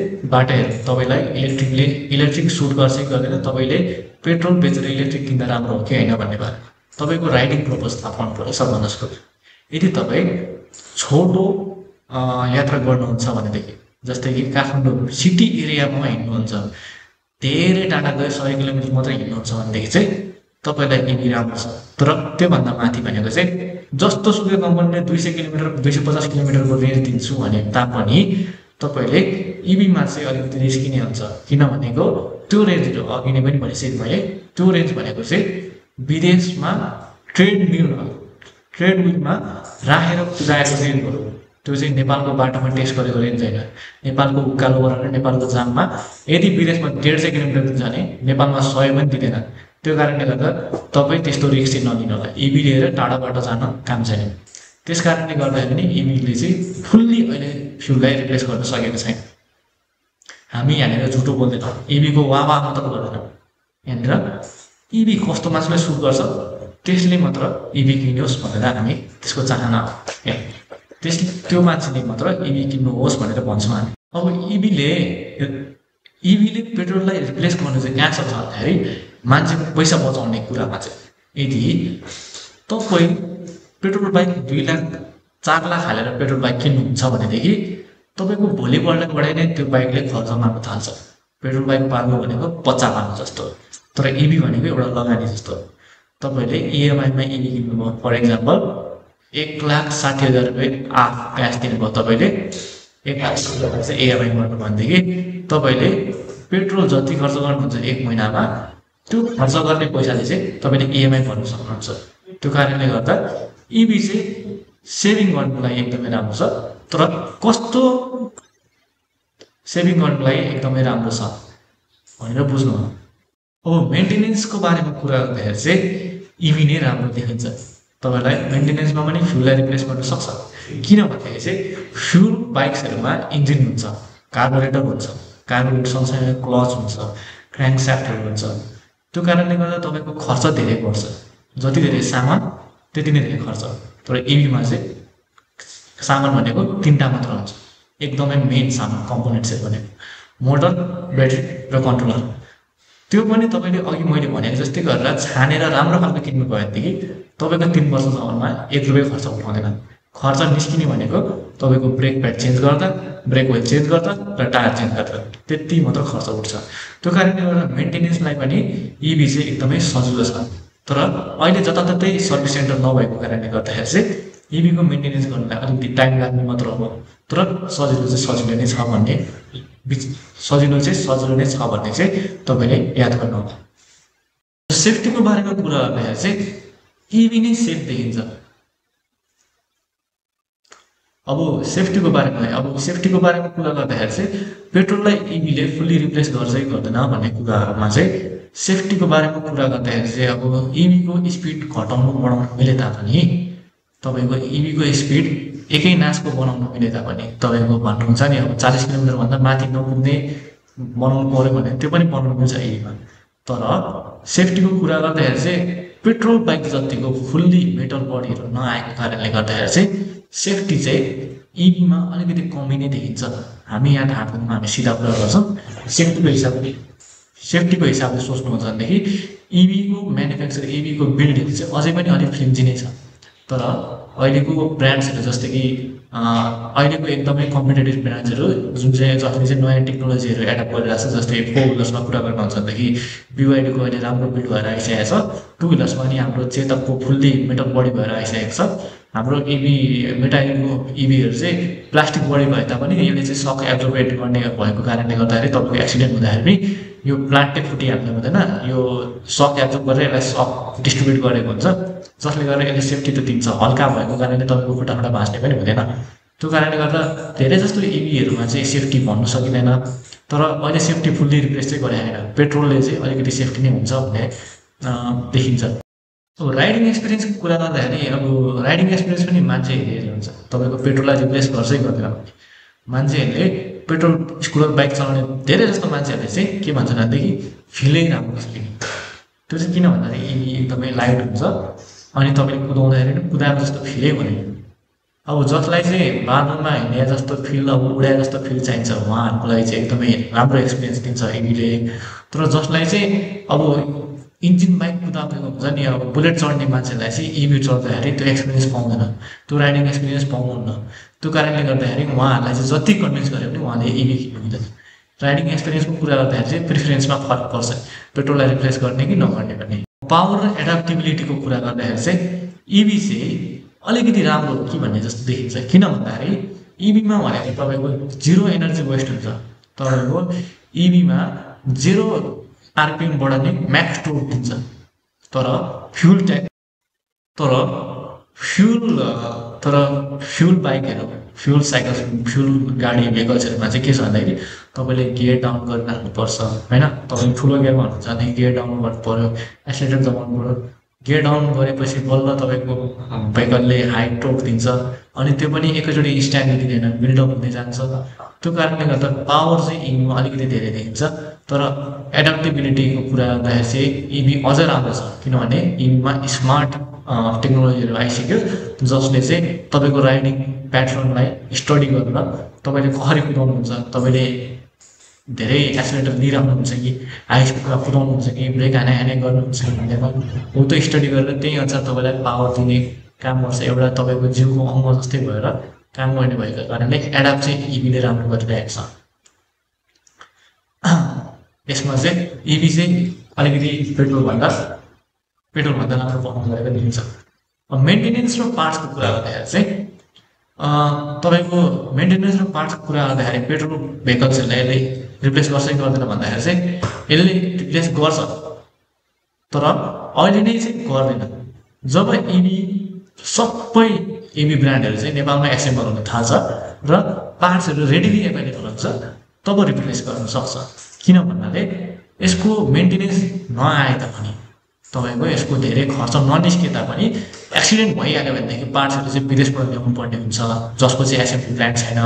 तर एसेम्बली प्लान्ट यहीँ भएको इभी स्कुटरहरूको कम्पनीहरूले चाहिँ यसले मजाले नै तपाईँको पेट्रोललाई रिप्लेस गर्न सक्छ। किन भन्दाखेरि पेट्रोलकै जतिकै भाउ पर्छ एसेम्बली प्लान्ट भएपछि, किनभने एसेम्बली प्लान्ट भएको कम्पनीहरूले बल्कमा लिएर आउँछ सामान जति पनि, त्यही भएर उहाँले होलसेलमा पाउनुहुन्छ अनि त्यही अनुसार हामीले पनि सामान पाउन सक्छौँ। त्यही भएको कारणले गर्दा अहिले तुरुन्तै रिप्लेस गर्न नसके भने पेट्रोल भेहिकल्सहरूलाई मेन्टेनेन्स र पार्ट्समा चाहिँ तुरुन्तै रिप्लेस गर्न नसके तापनि भविष्यमा गएर चाहिँ यसले रिप्लेस गर्न सक्छ। अब इन्भाइरोमेन्ट र नेसनल भ्यालुको हिसाबले हेर्ने भनेदेखि चाहिँ इभीले पेट्रोलबाट कुद्ने अथवा फोसिल फ्युलबाट कुद्ने जुनसुकै भेहिकललाई पनि इजिली रिप्लेस गर्न सक्छ। किन भनेको नेपालको फ्युल भनेको रिजर्भ्सहरू भनेको जेरो छ, सबै बाहिरबाट इम्पोर्ट गर्नुपर्छ। त्यस्तो बाहिरबाट इम्पोर्ट गर्नुको अर्थ भनेको नेपालले विदेशलाई पैसा तिर्नु, नेपालको अर्थशास्त्र घट्नु, इकोनोमिक स्ट्याटस घट्नु। इन्भाइरोमेन्टलको हिसाबले गर्दाखेरि पेट्रोलबाट धेरै धुवा निस्किन्छ। हाम्रो पेट्रोलबाट चाहिँ तपाईँको धुवा निस्किन्छ, कार्बन इमिसन एकदमै धेरै हुन्छ। ब्याट्रीको म्यानुफ्याक्चरिङ गर्दाखेरि धुवा ननिस्किने त होइन, निस्किनु त निस्किन्छ। तर 2019-2018 जस्तो इनिसियल फेजमा जब चाहिँ इभी बुम भएको थियो त्यतिखेर चाहिँ रुल्स एन्ड रेगुलेसन एप्लाई राम्रोसँग भएको थिएन। त्यो कारणले गर्दा त्यो कार्बन इमिसनलाई धेरै कन्ट्रोल गर्न सकेको थिएन। एकैचोटि धेरै मास प्रोडक्सन भएको कारणले गर्दा धेरै नै कार्बन इमिसन भएको थियो। तर अहिले रुल्स एन्ड रेगुलेसनहरू चाहिँ इभीको एकदमै टाइट भएको छ, जसले गर्दा चाहिँ पेट्रोलहरूले भन्दा चाहिँ धेरै नै कम नै यसले कार्बन इमिसन गरिरहेको छ।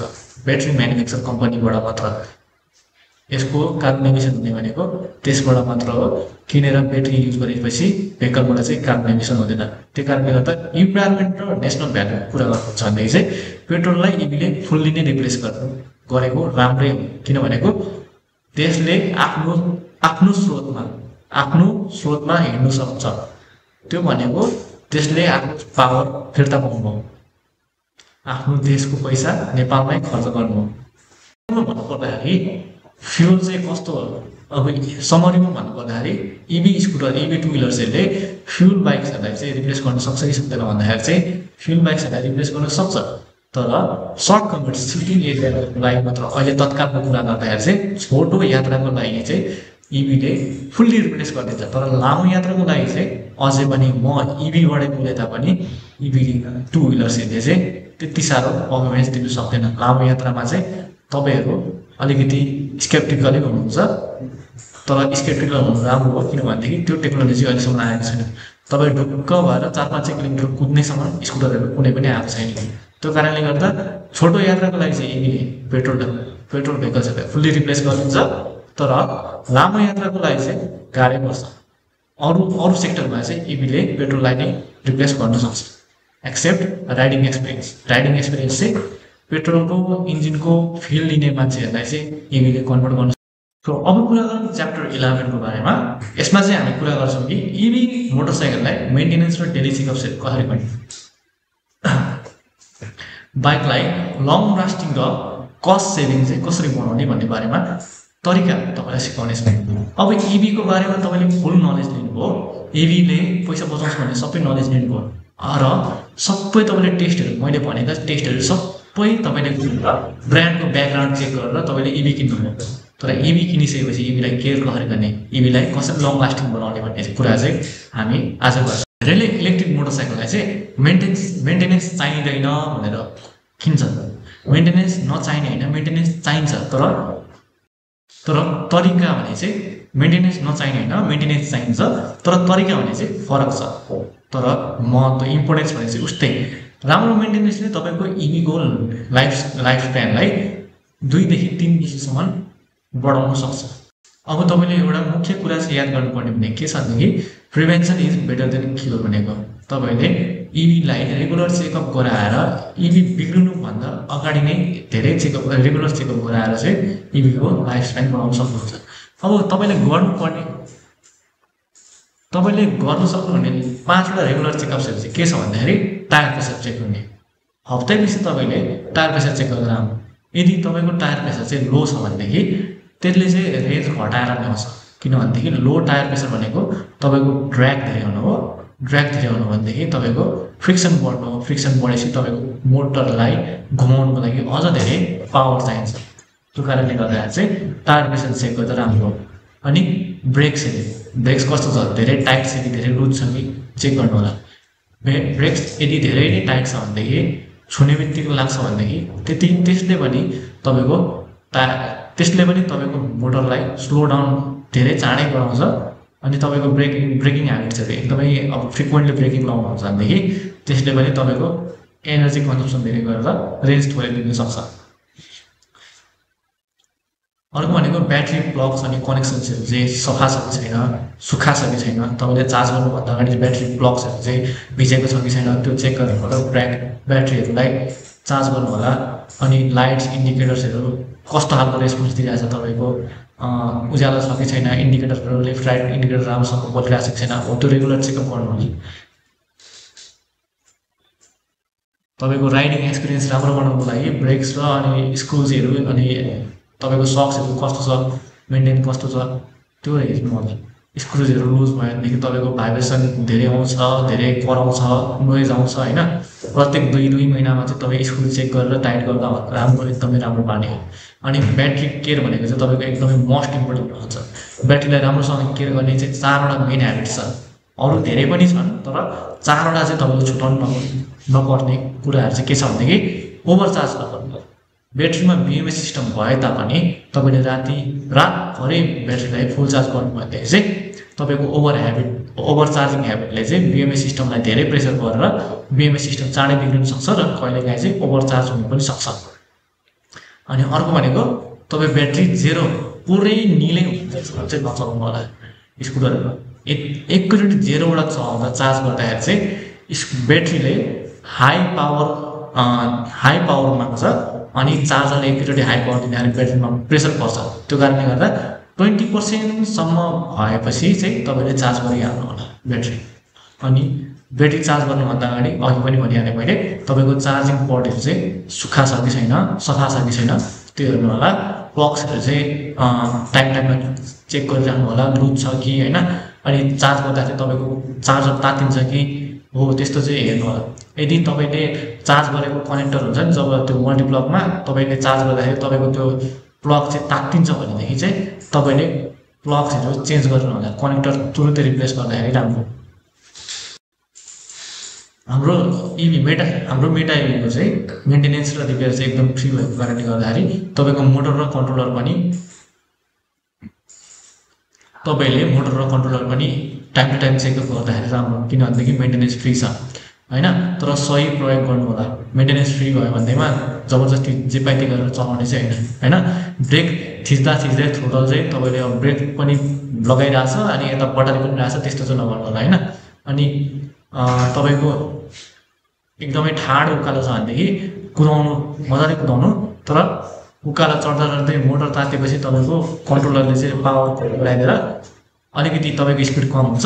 त्यतिखेर बुझ्नुहोस् कि मोटर लामोसम्म चढिसकेछ, धेरै लामो समयसम्म चाहिँ उकालो चढेको भएको कारणले गर्दा तातेछ भनेर आफै बुझेर साइड ल्याएर 1-2 मिनट चाहिँ कुल डाउन गर्नलाई दिनु होला। अनि मोटरको वरिपरि हाम्रो मेटा इभीको चाहिँ मोटरको हब मोटर युज गर्छौँ। त्यो कारणले गर्दा मोटरको वरिपरि हिलो लागेको छ, धुलो लागेको छ भनेदेखि चाहिँ त्यसलाई सफा राख्नु होला। किनभनेदेखि त्यो धुलो लागेको छ भनेदेखि हिलो लागेको छ भनेदेखि चाहिँ तपाईँको हिट डिस्पर्सन चाहिँ राम्रोसँग हुँदैन।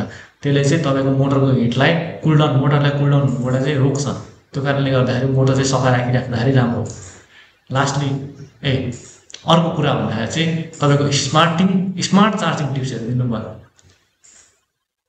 तपाईलाई चार्ज गर्दाखेरि चाहिँ अब मैले सिकाउने कुरा चाहिँ के छ भन्दाखेरि स्मार्ट चार्जिङ टिप्सहरू चाहिँ के छ भन्दाखेरि चाहिँ चार्ज गर्दा जहिले पनि ओरिजिनल चार्जर मात्र प्रयोग गर्नु होला अनि तपाईको एक्सटेन्सन प्लग्सहरू चाहिँ सकेसम्म एभोइड गर्नु होला एक्सटेन्सन पोर्ट भनेको प्लग भनेको मल्टिप्लग्सहरू चाहिँ सकेसम्म एभोइड गर्नु होला भित्तामै लागेको पावर सकेट्सहरुबाट चार्ज गर्दा राम्रो अनि चार्ज गर्दाखेरि अलिकति हावा आउने ठाउँमा चार्ज गर्नु होला तपाईको चिसो ठाउँमा चार्ज नगर्नु होला चिसो ठाउँमा अनि पुरै कतैबाट नि हावा नछिक्ने ठाउँमा त्यस्तो ठाउँमा चार्ज नगर्नु होला अनि हप्ता दिनसम्म तपाईले चार्ज नगर्दाखेरि महिनौं दिनसम्म चार्ज नगर्दाखेरि छोड्नु महिनौं दिनसम्म तपाईले हप्ता दिनसम्म कुदाउनु भयो हैन अनि त्यतिकै चार्ज नगरिकन छोड्नु भएको छ भनेदेखि चाहिँ तपाईले एमसीबी प्लग ब्याट्रीको छेउको एमसीबी प्लग प्रायः जस्तो सबै हाम्रो मेटालिकमा मात्र नभएर प्रायः जस्तो सबै ईभी स्कुटर्सहरुमा एमसीबी प्लग हुन्छ त्यसलाई चाहिँ अनप्लग त्यसलाई चाहिँ अफ गर्नु होला अनि त्यसलाई अफ गरेर नै चार्ज गर्नु होला त्यस्तो गर्दाखेरि चाहिँ राम्रो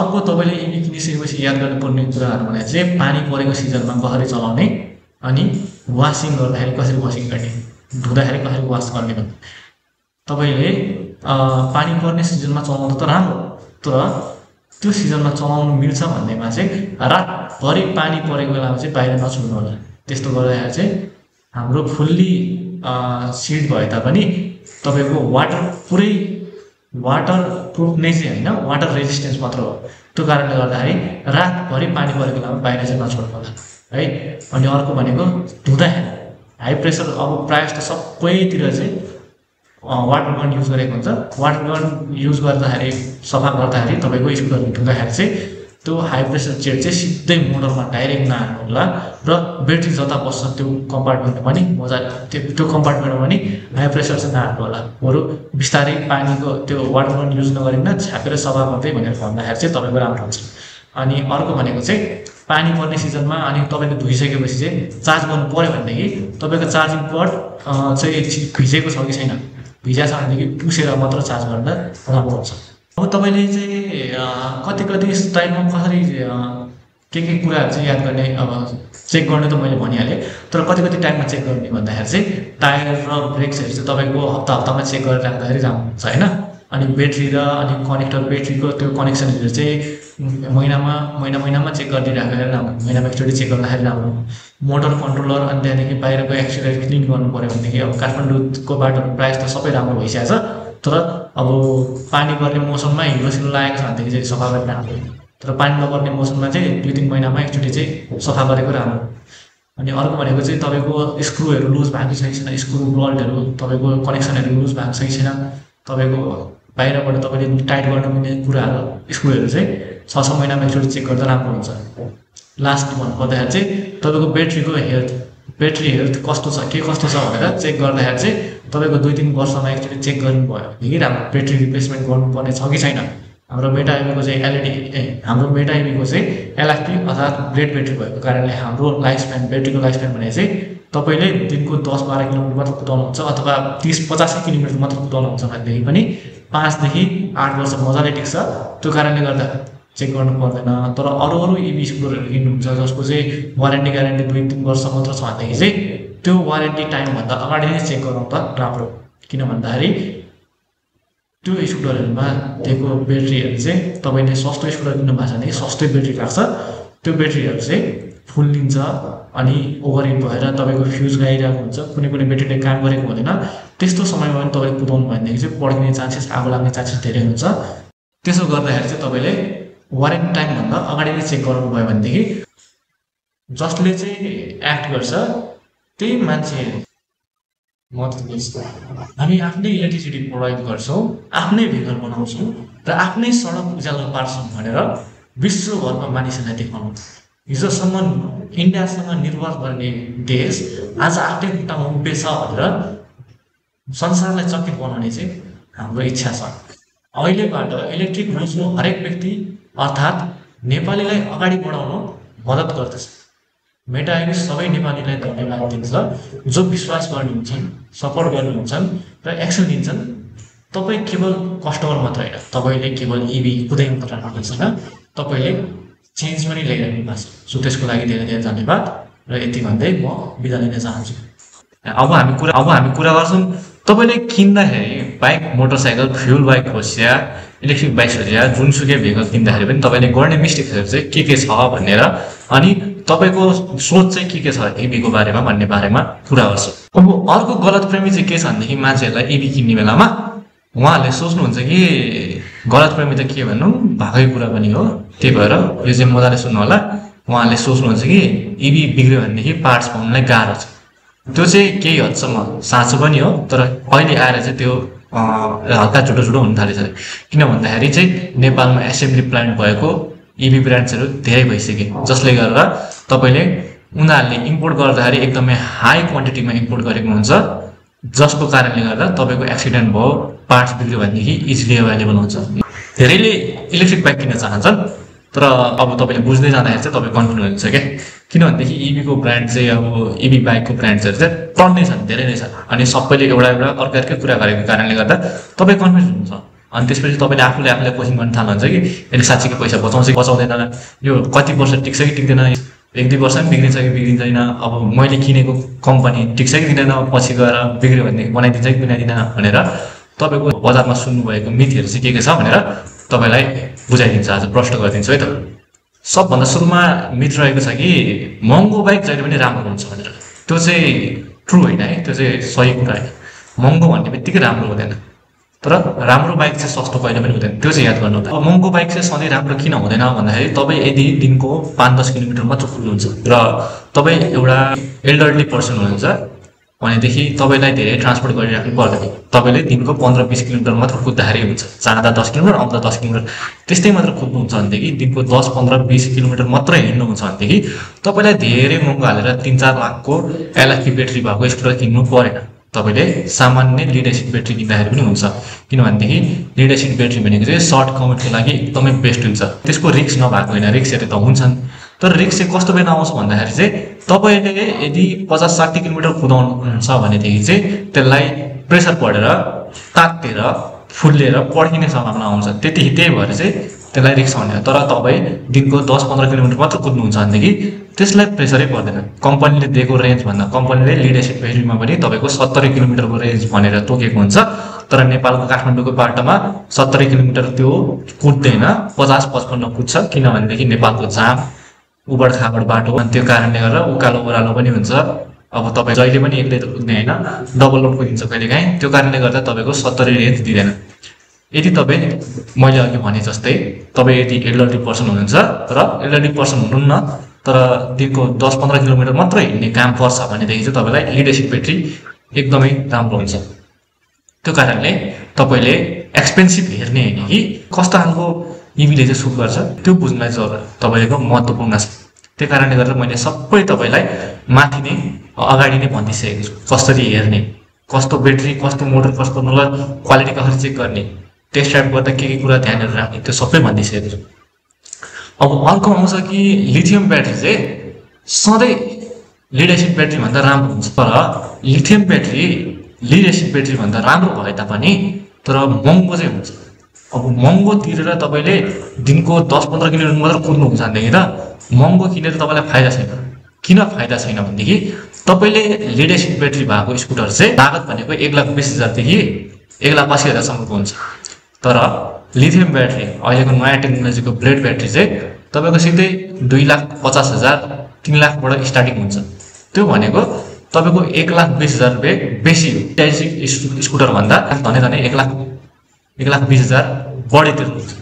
त्यसको साटो तपाईँले लिड एसिड ब्याट्री किन्नुहोस्, तपाईँ थोरै यात्रा गर्नुहुन्छ भनेदेखि, अनि लिड एसिड ब्याट्रीको ब्याट्री लाइफ साइकल भने चाहिँ 3देखि 4 वर्ष हो। 3 वर्षपछि तपाईँले 40,000 तिरेर ब्याट्री फेर्नुहोस्। त्यसो गर्दाखेरि तपाईँको एकैचोटि 1,20,000 रुपियाँ चाहिँ तपाईँले धेरै नतिर्दाखेरि पनि 3 वर्षसम्ममा त तपाईँले त्यो पैसा बचाउनु पनि हुन्छ। अर्को भनेको त्यो एक्स्ट्रा 1,20,000 रुपियाँले तपाईँले 3 चोटिसम्म चाहिँ ब्याट्री चेन्ज गर्न सक्नुहुन्छ। त्यो गर्दाखेरि तपाईँको लिड एसिड ब्याट्रीवाला स्कुटर पनि आरामले 8-10 वर्ष मजाले टिक्छ। त्यो कारणले तपाईँले बुझ्नुहोस् कि लिथियम ब्याट्री राम्रो भए तापनि तपाईँ छोटो यात्रा गर्नुहुन्छ भनेदेखि तपाईँलाई लिड एसिड ब्याट्री चाहिँ एकदमै फाइदा दिन्छ। अर्को मान्छेले विश्वास गर्ने चाहिँ के हो भने मोटर पावर हाई छ भन्ने बित्तिकै राम्रो पर्फर्मेन्स दिन्छ, तर त्यो मोटरलाई 2,000 वाट 3,000 वाट 4,000 वाट भनेर लेखेको छ भन्दैमा यसले पावर बवाल दिन्छ भन्ने चाहिँ हुँदैन। तपाईको त्यो भर पर्छ ट्युनिङमा अनि टोर्कमा अनि ब्यालेन्स कसरी गरेको छ टोर्क कसरी डिस्ट्रिब्युट गर्छ त्यसमा भर पर्छ कुनै ब्रान्डले त त्यतिकै हाई पावर अब मान्छेले लेखेको वाटमै किन्छ भनेर त्यतिकै हावादारीमा 4 किलोवाट 5 किलोवाट लेखिदिरहेको हुन्छ जबकि 4 किलोवाट 5 किलोवाटको स्कुटरको हाम्रो नेपालमा जरुरत नै छैन त्यसलाई 4 किलोवाटको मोटरलाई पावर दिनुको लागि तपाईको कन्ट्रोलर पनि एकदम हेभी हुनुपर्छ नर्मली नेपालको स्ट्रक्चर नेपालको भागको लागि विदेशमा कुरा गर्ने भएदेखि चाहिँ तपाईको 25 एम्पियर को कन्ट्रोलरले मजाले धान्छ सबै लोड तर नेपालको जाम अनि उकालो ओरालो मान्छेले कुदाउने बानी बेहोरा गर्दाखेरि चाहिँ कम्तिमा पनि 30 देखि 35 एम्पियर को चाहिँ कन्ट्रोलर चाहिन्छ तर त्यो 35 एम्पियर को कन्ट्रोलरले पनि तपाईको 5 किलोवाट को मोटरलाई चाहिँ पावर दिन सक्दैन कन्ट्रोल गर्न सक्दैन त्यो कारणले गर्दा तपाईले वाटेज हेर्ने हैन कि कसरी ब्यालेन्स गरे त्यति किलोवाटको मोटरलाई कति मजाले धान्न सक्ने कन्ट्रोलर युज गरेको छ त्यो पनि बुझ्नु पर्ने हुन्छ त्यो कारणले गर्दा तपाईले त्यो मोटरले चाहिँ कतिको टोर्क जेनेरेट गर्छ त्यसको आरपीएम कति छ आरपीएम भनेको 1 मिनेटमा कति चोटी चाहिँ घुम्छ त्यो मोटर हो त्यस्तो कुराहरु चाहिँ तपाईले बुझ्नु पर्ने हुन्छ यदि त्यो बुझ्नु भयो राम्रोसँगले भनेदेखि चाहिँ तपाईले सस्तोमा पनि राम्रो मोटर पाउन सक्नुहुन्छ त्यो कारणले गर्दा तपाईले ब्रान्ड बुझेर किन्नु होला ईभी स्कुटरहरु अथवा बाइकै किन्दाखेरि पनि जस्तै कि अहिले सुजुकीको पार्ट्सहरु पाउन गाह्रो छ किनभनेदेखि त्यसको म्यानुफ्याक्चरिङ त्यसको एसेम्बली प्लान्ट्सहरु चाहिँ थोरै छ जसले गर्दा त्यसको पार्ट्स पाउनलाई गाह्रो छ महँगो छ हो त्यो चाहिँ तपाईले रिसर्च गरेर कुन ब्रान्डको चाहिँ अहिले यता एसेम्बली प्लान्ट छ एसेम्बली प्लान्ट भए तापनि समस्या आएको बेलामा टाइमली तपाईको समस्या हल गरिदिन्छ कि गर्दिदैन त्यो मजाले बुझेर मात्र किन्नु होला यो चाहिँ गलतप्रेमी भन्दिन म किनभनेदेखि अझै पनि इम्पोर्टेड ब्रान्ड्सहरु चाहिँ कतिको चाहिँ एसेम्बली प्लान्ट हुँदैन र उनीहरुले बाहिरदेखि मगाउनु पर्छ सामान तपाईको बिग्र्यो भनेदेखि त्यो कारणले छिटै चाहिँ अवेलेबल हुँदैन अनि महँगो पनि पर्छ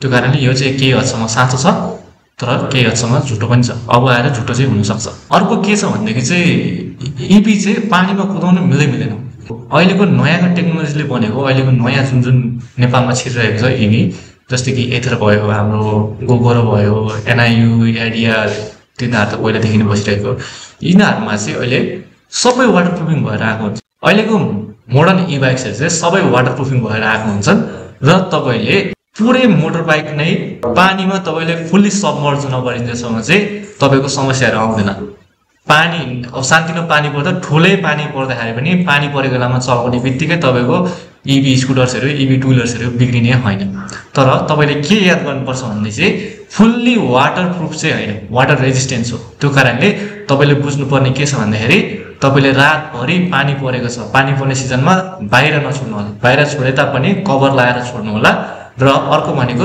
धुने बेलामा तपाईले ब्याट्री भएको ठाउँतिर र मोटर वरिपरि चाहिँ वाटर प्रेसर चाहिँ धेरै राखेर चाहिँ हाई प्रेसर वाशिङ चाहिँ नगर्नु होला त्यसले गर्दाखेरि तपाईको स्कुटरमा हल्का भार पर्न सक्छ र केही समस्याहरु देख्न सकिन्छ अब अर्को चाहिँ के छ भन्देखि मान्छेले ईभी किन्नु भन्दा अगाडि सोच्ने उनीहरुको गलतफहमी चाहिँ के छ भन्देखि ईभी चाहिँ महँगो छ ईभी चाहिँ खासै महँगो चाहिँ हैन सुरुमा तपाईले लगानी गर्ने प्राइस हेर्दाखेरि चाहिँ अब 2 लाख 2.5 लाख 3 लाख भने तापनि बजारमा थुप्रै प्रकारका ईभी छन् लाख रुपैयाँ देखि 10 लाख सम्मका ईभी छन् तपाईलाई कस्तो ईभी सुट गर्छ त्यो हेरेर किन्नु भनेर मैले तपाईलाई अगाडि नै सिकाइसकेको छु त्यसले गर्दा तपाईलाई ईभी सस्तो पर्न आउँछ तर तपाई हेभी राइडर हुनुहुन्छ भने तापनि तपाईले 4 लाख को ईभी किन्न राम्रो फाइदा नाकि तपाईको 1,60,000 रुपैयाँ तिरेर स्प्लेन्डर किन्न फाइदा स्प्लेन्डर सस्तो परे तापनि माइलेज राम्रो दिए तापनि तपाईले किनेको भोलि पल्टैबाट तेल हाल्नु पर्छ तपाईले कुदाउनको लागि त्यसलाई पेट्रोल हाल्नु पर्छ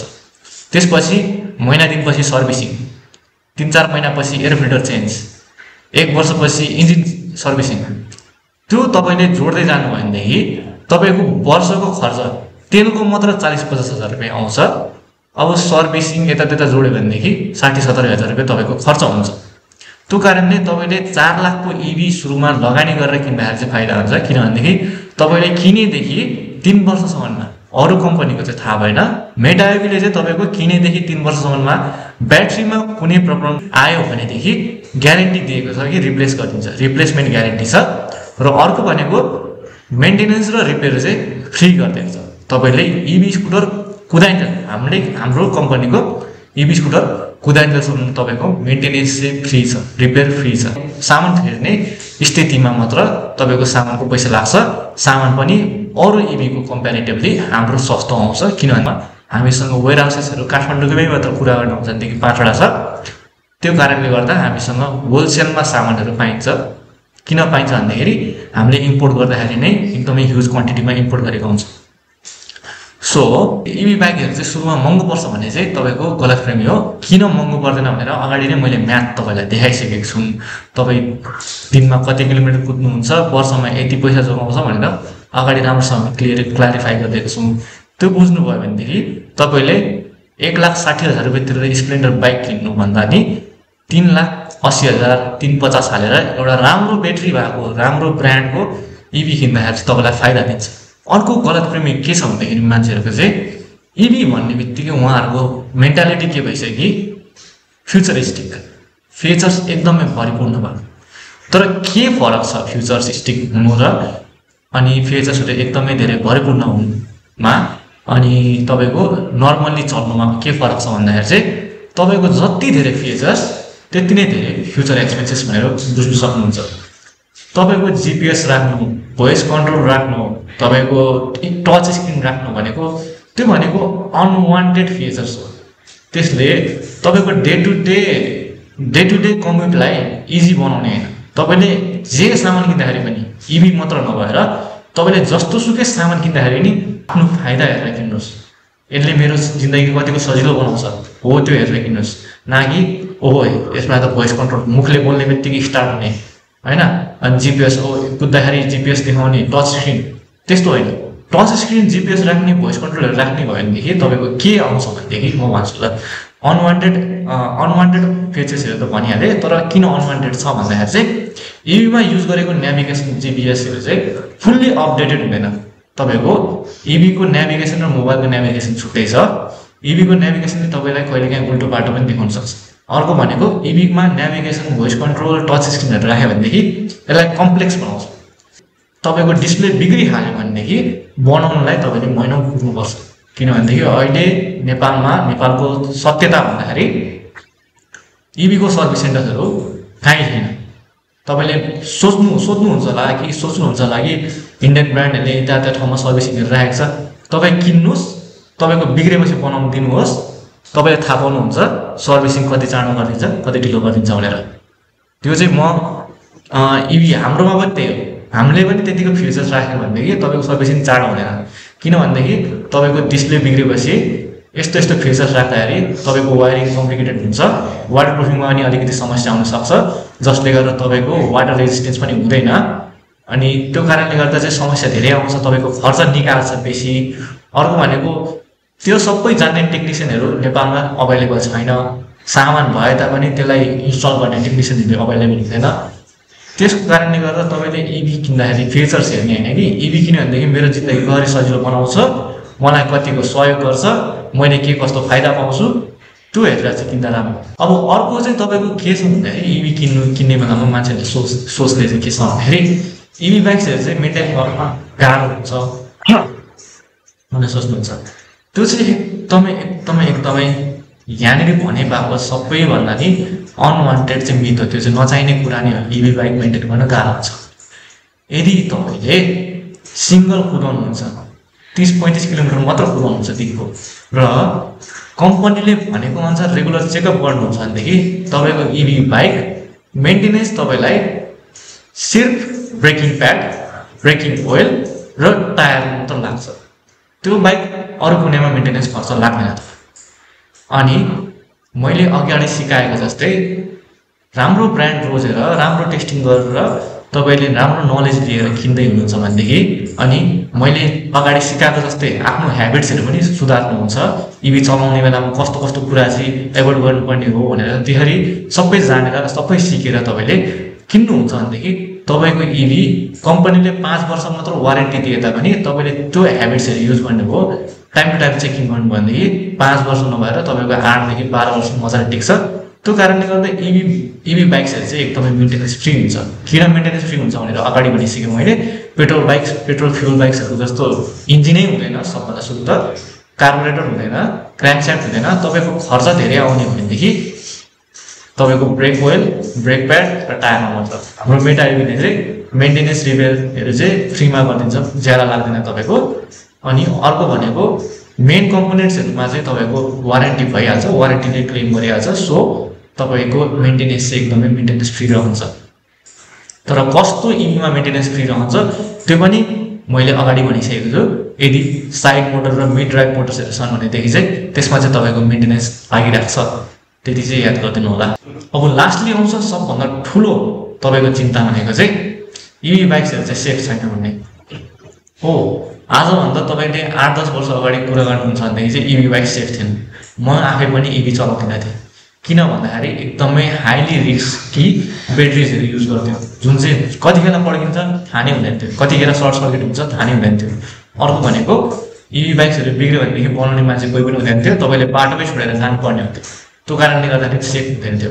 तर अहिलेको मोडर्न इभी बाइक्सहरुमा चाहिँ ई स्कुटर्स, ई टु व्हिलर्सहरुमा चाहिँ तपाईको कन्ट्रोल गर्नलाई सजिलो छ अनि सेफ पनि बनाएको छ। सेफ चाहिँ कसरी बनाएको छ भन्दाखेरि अहिलेको latest technology blade battery, thanks to BYD, उहाँहरूले इन्भेन्ट गर्नुभएको ब्लेड ब्याट्री चाहिँ globally recognised as the safest battery भनेर उनीहरूले एप्रुभ गरेका छन्, जसको चाहिँ हिट रेजिस्टेन्स पनि एकदमै हाई हुन्छ, डिग्रेडेसन पनि लाइफ स्प्यान डिग्रेडेसन पनि एकदमै कम हुन्छ। अर्को भनेको स्मार्ट पनि हुन्छ। तपाईको राइडिङ ह्याबिटलाई स्टडी गरेर तपाईले कसरी चलाउनुहुन्छ, तपाईले कसरी थ्रोटल बढाउनुहुन्छ, त्यो सबै स्टडी गरेर त्यही अनुसारको एनर्जी आउटपुट गरेको हुन्छ। त्यो कारणले गर्दा त्यो ब्याट्री अहिलेको LFP ब्याट्री अथवा ब्लेड ब्याट्री चाहिँ रिस्क फ्री बनाएको छ। तपाईको ई बाइक्सहरु सबै सेफ त छैन, तर जुन ई बाइक्सहरुमा राम्रो टेस्टेड मोटर, कन्ट्रोलर, ब्याट्रिजहरु राखेका छन् तिनीहरु चाहिँ तपाईको सेफ नै छन् भनेर तपाई ढुक्कसँगले घरमै गएर चार्ज पनि गर्न सक्नुहुन्छ। यति भन्दैमा तपाईले थाहा पाउनुभयो होला कि इभी स्कुटर्सहरु चाहिँ अहिले सेफ बनाएको छन् हैन, त्यति साह्रो गाह्रो छैन मेन्टेन गर्नलाई। अनि फ्युल बाइक भन्दा अलिकति सस्तै पर्न आउँछ। सुरुमा महँगो देखे तापनि त्यो बुझ्नुभयो होला हैन, महँगो भन्ने बित्तिकै राम्रो हुँदैन भन्ने कुरा पनि बुझ्नुभयो होला। सो तपाईले इभी किन्दाखेरि चाहिँ कन्फिडेन्स साथ सबै तपाईको युजिङ ह्याबिट्सहरु सुधारेर युजिङ ह्याबिट्सहरुको बारेमा पढेर राम्रोसँगले अब मैले अगाडि भनिसकेँ मोटर कन्ट्रोलर अनि ब्याट्रीको कम्बिनेसन के कस्तो हुनुपर्छ तपाईले त्यो सबै बुझ्नु भनेदेखि चाहिँ तपाईको इभी मजाले टिक्छ। अब कुरा गरौँ इभी भेहिकल्सहरु चाहिँ अहिले ट्रेन्ड मात्र हैन कि अब हरेक देशले अपनाउनु पर्ने एउटा चेन्ज हो भन्ने बारेमा है। मैले अघि तपाईलाई सबै इन्फर्मेसन दिइहालेँ इभी भेहिकल्सको बारेमा। इभी भेहिकल्सले के कस्तो तपाईको दैनिक रूपमा सहयोग गर्न सक्छ, तपाईको कतिसम्म पैसा बचाउन सक्छ र सँगसँगै देशको कति पैसा बचाउन सक्छ भन्ने बारेमा सबै मजाले कुरा बुझाइहालेँ। त्यो सँगसँगै मैले इभी किन्दाखेरि कसरी तपाईले ब्रान्ड चेक गर्ने, टेस्ट ड्राइभ गर्दाखेरि के कुरा याद गर्नुपर्ने, टेस्ट ड्राइभ गरिसकेपछि के कुरा याद गर्नुपर्ने, इभीको पार्ट्सहरुको बारेमा तपाईलाई मजाले नलेज दिइहालेँ। त्यति भइसकेपछि चाहिँ अब इभी साच्चीकै चेन्ज गर्छ त, अब 10 वर्ष पछाडि इभीले साच्ची नै त्यसलाई चलाउँछ त भन्ने जस्तो कुराहरु आउँछ भन्दाखेरि चाहिँ हैन, इभी साच्चीकै त्यसलाई बदलिदिन्छ। किन भन्दाखेरि चाहिँ इभी चाहिँ विश्वको हरेक देशले अपनाइरहेको छ। हामी विश्वको हाम्रो नेपाल मात्र नभएर विश्वमा सबै फ्युलबाट इलेक्ट्रिसिटीमा शिफ्ट हुँदैछन्। किन भन्दाखेरि चाहिँ ग्लोबलको मेजर ब्रान्ड्सहरुले चाहिँ विश्वका ठुल्ठुला ब्रान्डहरुले चाहिँ घोषणा गरिसकेका छन् कि 2030 पछि चाहिँ उनीहरूले अब पेट्रोलबाट डिजलबाट चल्ने बाइकहरु गाडीहरु चाहिँ बनाउन बन्द गर्छन्। अब त्यो डिजल पेट्रोलबाट चल्ने गाडी बन्द गरेपछि मान्छेहरु त चल्नु त पर्यो, ट्रान्सपोर्ट त गर्नु पर्यो। अब के चाहिँ युज गर्ने भन्दाखेरि चाहिँ सेकेन्ड अप्सन भनेको चाहिँ इभी, इलेक्ट्रिसिटी, बिजुलीबाट चल्ने गाडी, भेहिकल्स, बाइक्सहरु निकाल्ने हो। त्यो कारणले चाहिँ अब विश्वमा सबैजनाले अपनाउनै पर्छ कि इलेक्ट्रिसिटी भनेको इभी भेहिकल्सहरु भनेको चाहिँ ट्रेन्ड हैन कि इभी भेहिकल्सहरु भनेको चाहिँ तपाईले अपनाउनै पर्ने एउटा चेन्ज हो भनेर चाहिँ बुझ्नुपर्ने हुन्छ। सो नेपाल मात्र नभएर हरेक देशले चाहिँ किन अपनाउँदैछन् भन्दाखेरि चाहिँ इभीबाट चाहिँ इभीले चाहिँ के कस्तो फाइदा गराउँछ भन्दाखेरि इच एन्ड एभ्री जुनसुकै देशले इभी जसले अपनाउँछ उनीहरूले एक्सेप्ट गर्छ, इभीको चेन्ज एक्सेप्ट गर्छ, उहाँहरूले चाहिँ आफ्नो देशको पैसा आफैमा लगानी गर्न सक्छन्। कसरी भन्दाखेरि मैले अगाडि भनिसकेको छु, पेट्रोलले तपाईको दैनिकी खर्च एउटा साधारण मानिसको दैनिकी खर्च 200-300 रुपैयाँ, वर्षको 40-50 रुपैयाँ पेट्रोलमा उड्छ भनेदेखि एकजना मान्छेबाट 50,000 रुपैयाँ प्रति वर्ष पैसा जोगिन्छ भनेदेखि त्यो पैसा चाहिँ देशमै लगानी हुने भयो। एकजना मान्छे मात्र भनेपछि देशको कुनै जनसङ्ख्या गर्दाखेरि वर्षमा लगभग करोडौँ अरबौँ खरबौँको फाइदा आम्दानी इबीले चाहिँ लिएर आउने भयो। अर्को भनेको चाहिँ आफ्नै देशको स्रोतमा चल्नु परेपछि कुनै पनि देशले रोकथाम गर्दाखेरि चाहिँ हामीलाई असर पर्दैन। देशले आफ्नो कन्ट्रोल आफ्नो हातमा पाउँछ, फिर्ता पाउँछ। त्यो भनेको देशको लागि एउटा ठुलो एचिभमेन्ट हो र हामीले सबैजनाले गर्व गर्नुपर्ने हुन्छ। लास्टली भन्नुपर्दाखेरि चाहिँ इभी स्कुटर्सहरू, इभी भेहिकल्सहरूले चाहिँ कार्बन एमिसन एकदमै कम गर्छ। हो, इभीको ब्याट्री बनाउनुको लागि फ्युलहरू युज हुन्छ र फ्याक्ट्रीहरूले चाहिँ कार्बन एमिसन गर्छ। तर जति फ्युल चाहिँ जति कार्बन एमिसन इभीको ब्याट्री प्रोडक्सनमा हुन्छ त्योभन्दा 100 गुणा बेसी कार्बन एमिसन चाहिँ हामीले सबै विश्वभरका सबैजना मान्छेले फ्युल बाइक चलाइरहेछ अहिलेसम्म। सोच्नुहोस् कति धेरै धुवा उडिरहेको होला। अझ त्यो फ्युल निकाल्नको लागि कतिवटा माइनिङ छ। हो, त्यसले भन्दा त तपाईँको 100 गुणा कम नै हामी कार्बन एमिसन गर्छौँ, जुन चाहिँ हाम्रो देश, हाम्रो पृथ्वीलाई पनि नयाँ जीवन दिने अवसर निकाल्छ। त्यो कारणले चाहिँ अब विश्वका सबै देशहरूले चाहिँ फ्युललाई छोडेर इभीतिर सिफ्ट हुन थालेका छन् र हामीले त्यो कुरा अपनाउनै पर्ने हो। इभीतिर सिफ्ट हुनु भनेको देशलाई, विश्वलाई, हाम्रो पृथ्वीलाई मात्र राम्रो होइन कि तपाईँ आफूलाई पनि राम्रो। त्यो किन राम्रो भनेर मैले अगाडि नै भनिसकेको छु, फेरि भनिराख्नु पर्दैन होला।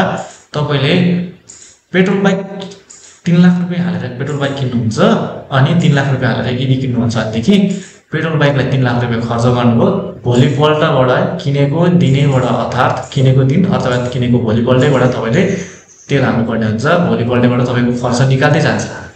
इभी बाइक भनेको चाहिँ तपाईँले किनेको 1-1.5 वर्षपछि अर्थात् 2-3 वर्षपछि मात्र खर्च निकाल्ने हुन्छ।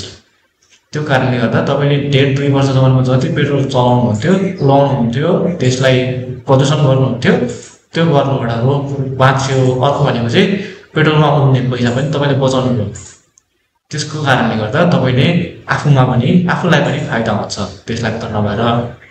यो चाहिँ भनेको सिम्पल नलेज हो। सो छोटकरीमा भन्नुपर्दाखेरि चाहिँ आउँदो दशकमा चाहिँ संसारका प्रायः जस्तो सबै 90% कन्ट्रीहरूले चाहिँ इभीलाई एक्सेप्ट गर्छन्, इभीलाई चेन्जमा ल्याउँछन् अथवा सो छोटकरीमा भन्नुपर्दाखेरि चाहिँ विश्वको लगभग 90% देशहरूले चाहिँ इभीलाई एक्सेप्ट गर्छन्, फ्युललाई हटाएर इभीलाई भित्राउँछन् भनेदेखि होइन। प्रश्न यो हो कि को पहिलो मुभ गर्छ, को राम्रो तयारी गर्छ, कसले चाँडो मुभ गरेर चाँडो पैसा बचाउँछ, त्यसमा फरक पर्छ। नेपालसँग प्राकृतिक एडभान्टेज छ, जस्तै कि नेपालको हाइड्रो पावर भनेको विश्वको दोस्रो हुने देश नेपाल विद्युत स्रोतमा हो। विद्युतीय स्रोतमा भनेपछि हाम्रो हाइड्रो पावर भनेर बुझ्नुपर्छ तपाईँले। अनि मेटा इभी विश्वास गर्छ कि अहिले यदि तपाईँले अहिले एक्सन लिनुभयो भनेदेखि नेपालले आफ्नो ट्रान्सपोर्टेसन र फ्युचर आफ्नै एनर्जीबाट चलाउन सक्छ। यो केवल तपाईँको टेक्नोलोजी मात्र होइन कि यो देशको कन्फिडेन्स गर्व गर्ने चिज हो। त्यो कारणले सक्दो हामी चाहिँ सिफ्ट भए राम्रो। अब कुरा गरौँ मेटा इभीको मिसन प्लान चाहिँ फ्युचर प्लान के हो। हामीले उता चाइनाबाट इम्पोर्ट गरेदेखि नेपालमा एसेम्बली बनाइरहेछौँ, किन यति चाहिँ गरिरहेछौँ भन्ने बारेमा कुरा। अब हामीले चाहिँ नेपालमै फ्याक्ट्री किन बनाएर नेपालमै एसेम्बल किन गर्छ भन्दाखेरि चाहिँ तपाईँहरूको सजिलोको लागि, इभीको विश्वास फेरि फिर्ता ल्याउनुको लागि गर्छौँ। तपाईँलाई मैले इभीको बारेमा नलेज दिइहालेँ, तपाईँले भाषण गर्नुहुन्छ भने भाषण पनि दिइहालेँ। इभीको बारेमा तपाईँलाई जे जति जान्न चाहनुहुन्छ त्यो सबै दिइहालेँ। इभीले के कस्तो फाइदा गर्छ, फ्युल बाइक चलाउँदाखेरि तपाईँले कति खर्च गर्नु भइरहेछ, फ्युल राम्रो कि इभी राम्रो, यदि लामो यात्रा गर्ने मान्छेले इभी ठिक हो कि होइन, तपाईँलाई सबै भनिदिएँ मैले। अब त्यो भनेपछि म पनि एउटा इभी कम्पनीमा काम गरेको नाताले मेटा इभीले चाहिँ के गरिरहेछ त, मेटा इभीको मिसन चाहिँ के हो भन्ने बारेमा चाहनुहुन्छ भनेदेखि चाहिँ मेटा इभीको काम चाहिँ नेपाललाई चाहिँ आफ्नै खुट्टामा उभाउने। इभी स्कुटर्सहरू भनेको चाहिँ अहिले चाइनिज कम्पनीहरूले, चाइनाले पुरै डोमिनेट गरिरहेछ इभी सेक्टरमा। तर नेपालसँग एबन्डेन्ट हाइड्रो पावर रिसोर्सेसहरू छ भनेको अति नै धेरै हाइड्रो पावर रिसोर्सेसहरू छ बिजुली त नेपालमा छँदैछ, भरिपूर्ण छ, तर त्यो बिजुलीलाई प्रयोग गर्ने साधनहरू चाहिँ छ कि छैन? त्यो बिजुलीलाई प्रयोग गर्ने साधनहरू चाहिँ हामी अब नेपालमा भित्राउन खोजिरहेका छौँ। हामीले नेपालमा आफ्नै फ्याक्ट्री बनाएर आफैले एसेम्बल गर्नुको कारण पनि त्यही हो, हजुरहरूलाई सजिलो बनाउनुको लागि र हजुरहरूको इभी प्रति विश्वास फिर्ता ल्याउनुको लागि। मेटायुगको प्लान मिसन चाहिँ के छ भनेदेखि नेपाललाई इभीमा पुनर्निर्भर गराउने, नेपालभित्रै इभीलाई चाहिँ म्यानुफ्याक्चर गर्ने चाहिँ हाम्रो प्लान रहेको छ। अब लोकल म्यानुफ्याक्चरिङको इम्प्याक्ट चाहिँ के हुन्छ? यदि नेपालमै मेटायुगले म्यानुफ्याक्चर गर्न सक्यो भनेदेखि चाहिँ के हुन्छ त? तपाईँको इभी भेहिकल्सहरू चाहिँ सस्तो भएर आउँछ, इम्पोर्ट खर्च घट्छ। दोस्रो कुरा भनेको चाहिँ तपाईँको सर्भिस मेन्टेनेन्स चाहिँ एकदम चाँडो हुन्छ। नेपालमै म्यानुफ्याक्चरिङ प्लान्ट्स भएपछि तपाईँको पार्ट्सहरू त इजिली एभाइलेबल हुन्छ। यदि तपाईँको एक्सिडेन्ट भयो, पार्ट्सहरू चाहियो भनेदेखि हामीले पार्ट्स मगाउनलाई चाइनासँग भिख मागिराख्नु परेन। नेपालमै म्यानुफ्याक्चरिङ प्लान्ट भएपछि त्यति भएपछि चाहिँ हामी सिपमेन्ट पुग्नु नपरेपछि तपाईँको पार्ट्सहरू इजिली एभाइलेबल हुन्छ, फास्टर सर्भिस हुन्छ। अर्को भनेको चाहिँ स्किल डेभलपमेन्ट हुन्छ। नेपालमा एउटा म्यानुफ्याक्चरिङ प्लान्ट भयो भनेदेखि त्यो बाइक बनाउने एसेम्बल गर्ने ठाउँमा अथवा फ्याक्ट्रीमा चाहिँ कामदार त चाहियो होइन, अनि त्यहाँदेखि जस्तो बाइक त्यस्तै कामदार पनि चाहिएन होइन, काम लाग्दैन। स्किल टेक्निसियन चाहियो, स्किल टेक्निसियन्सहरूको क्लासेसहरू हुन्छ, अनि त्यसले गरेर तपाईँको जब अपर्च्युनिटिजहरू पनि निकाल्छ, स्किल डेभलपमेन्ट गराउँछ मान्छेलाई, इभीमा अझै नलेज दिन्छ। त्यो कारणले अर्को 5 वर्षमा चाहिँ मेटायुगको लक्ष्य के छ भनेदेखि नेपालका सडकमा चल्ने हरेक ई बाइकमा चाहिँ मेड इन नेपालका चिन्ह देख्न पाओस् भन्ने हाम्रो लक्ष्य हो। तर यो मिसन चाहिँ हामीले मात्र जबरजस्ती गरेर हुँदैन, तपाईँहरूको सपोर्ट बिना चाहिँ हामी केही पनि होइन। किनभनेदेखि हजुरले किन्नु भयो, हजुरले इभी अपनाउनु भयो भने त इभीको डेभलपमेन्ट हुने हो त। त्यो कारणले तपाईँ मजाले सोच्नु होला, बुझ्नु होला, अनि त्यहाँदेखि आफ्नो डिसिजन रहन्छ। यो भिडियोले तपाईँलाई इभी किन भन्दैन, जस इभीको बारेमा नलेज मात्रै दिइरहेको हो। अब त्यो चाहिँ हाम्रो मेटायुगको लक्ष्य भयो। त्यो सँगसँगै हामीसँग अर्को फ्युचर प्लान्सहरू चाहिँ के छ भनेदेखि चाहिँ लोकल प्रोडक्सनलाई एक्सपान्ड गर्ने, एसेम्ब्लीबाट कोर पार्ट्सहरूको म्यानुफ्याक्चरिङ पनि यतै गराउने होइन, अनि नेपालमै भ्यालु चेनहरू बढाएर राख्ने।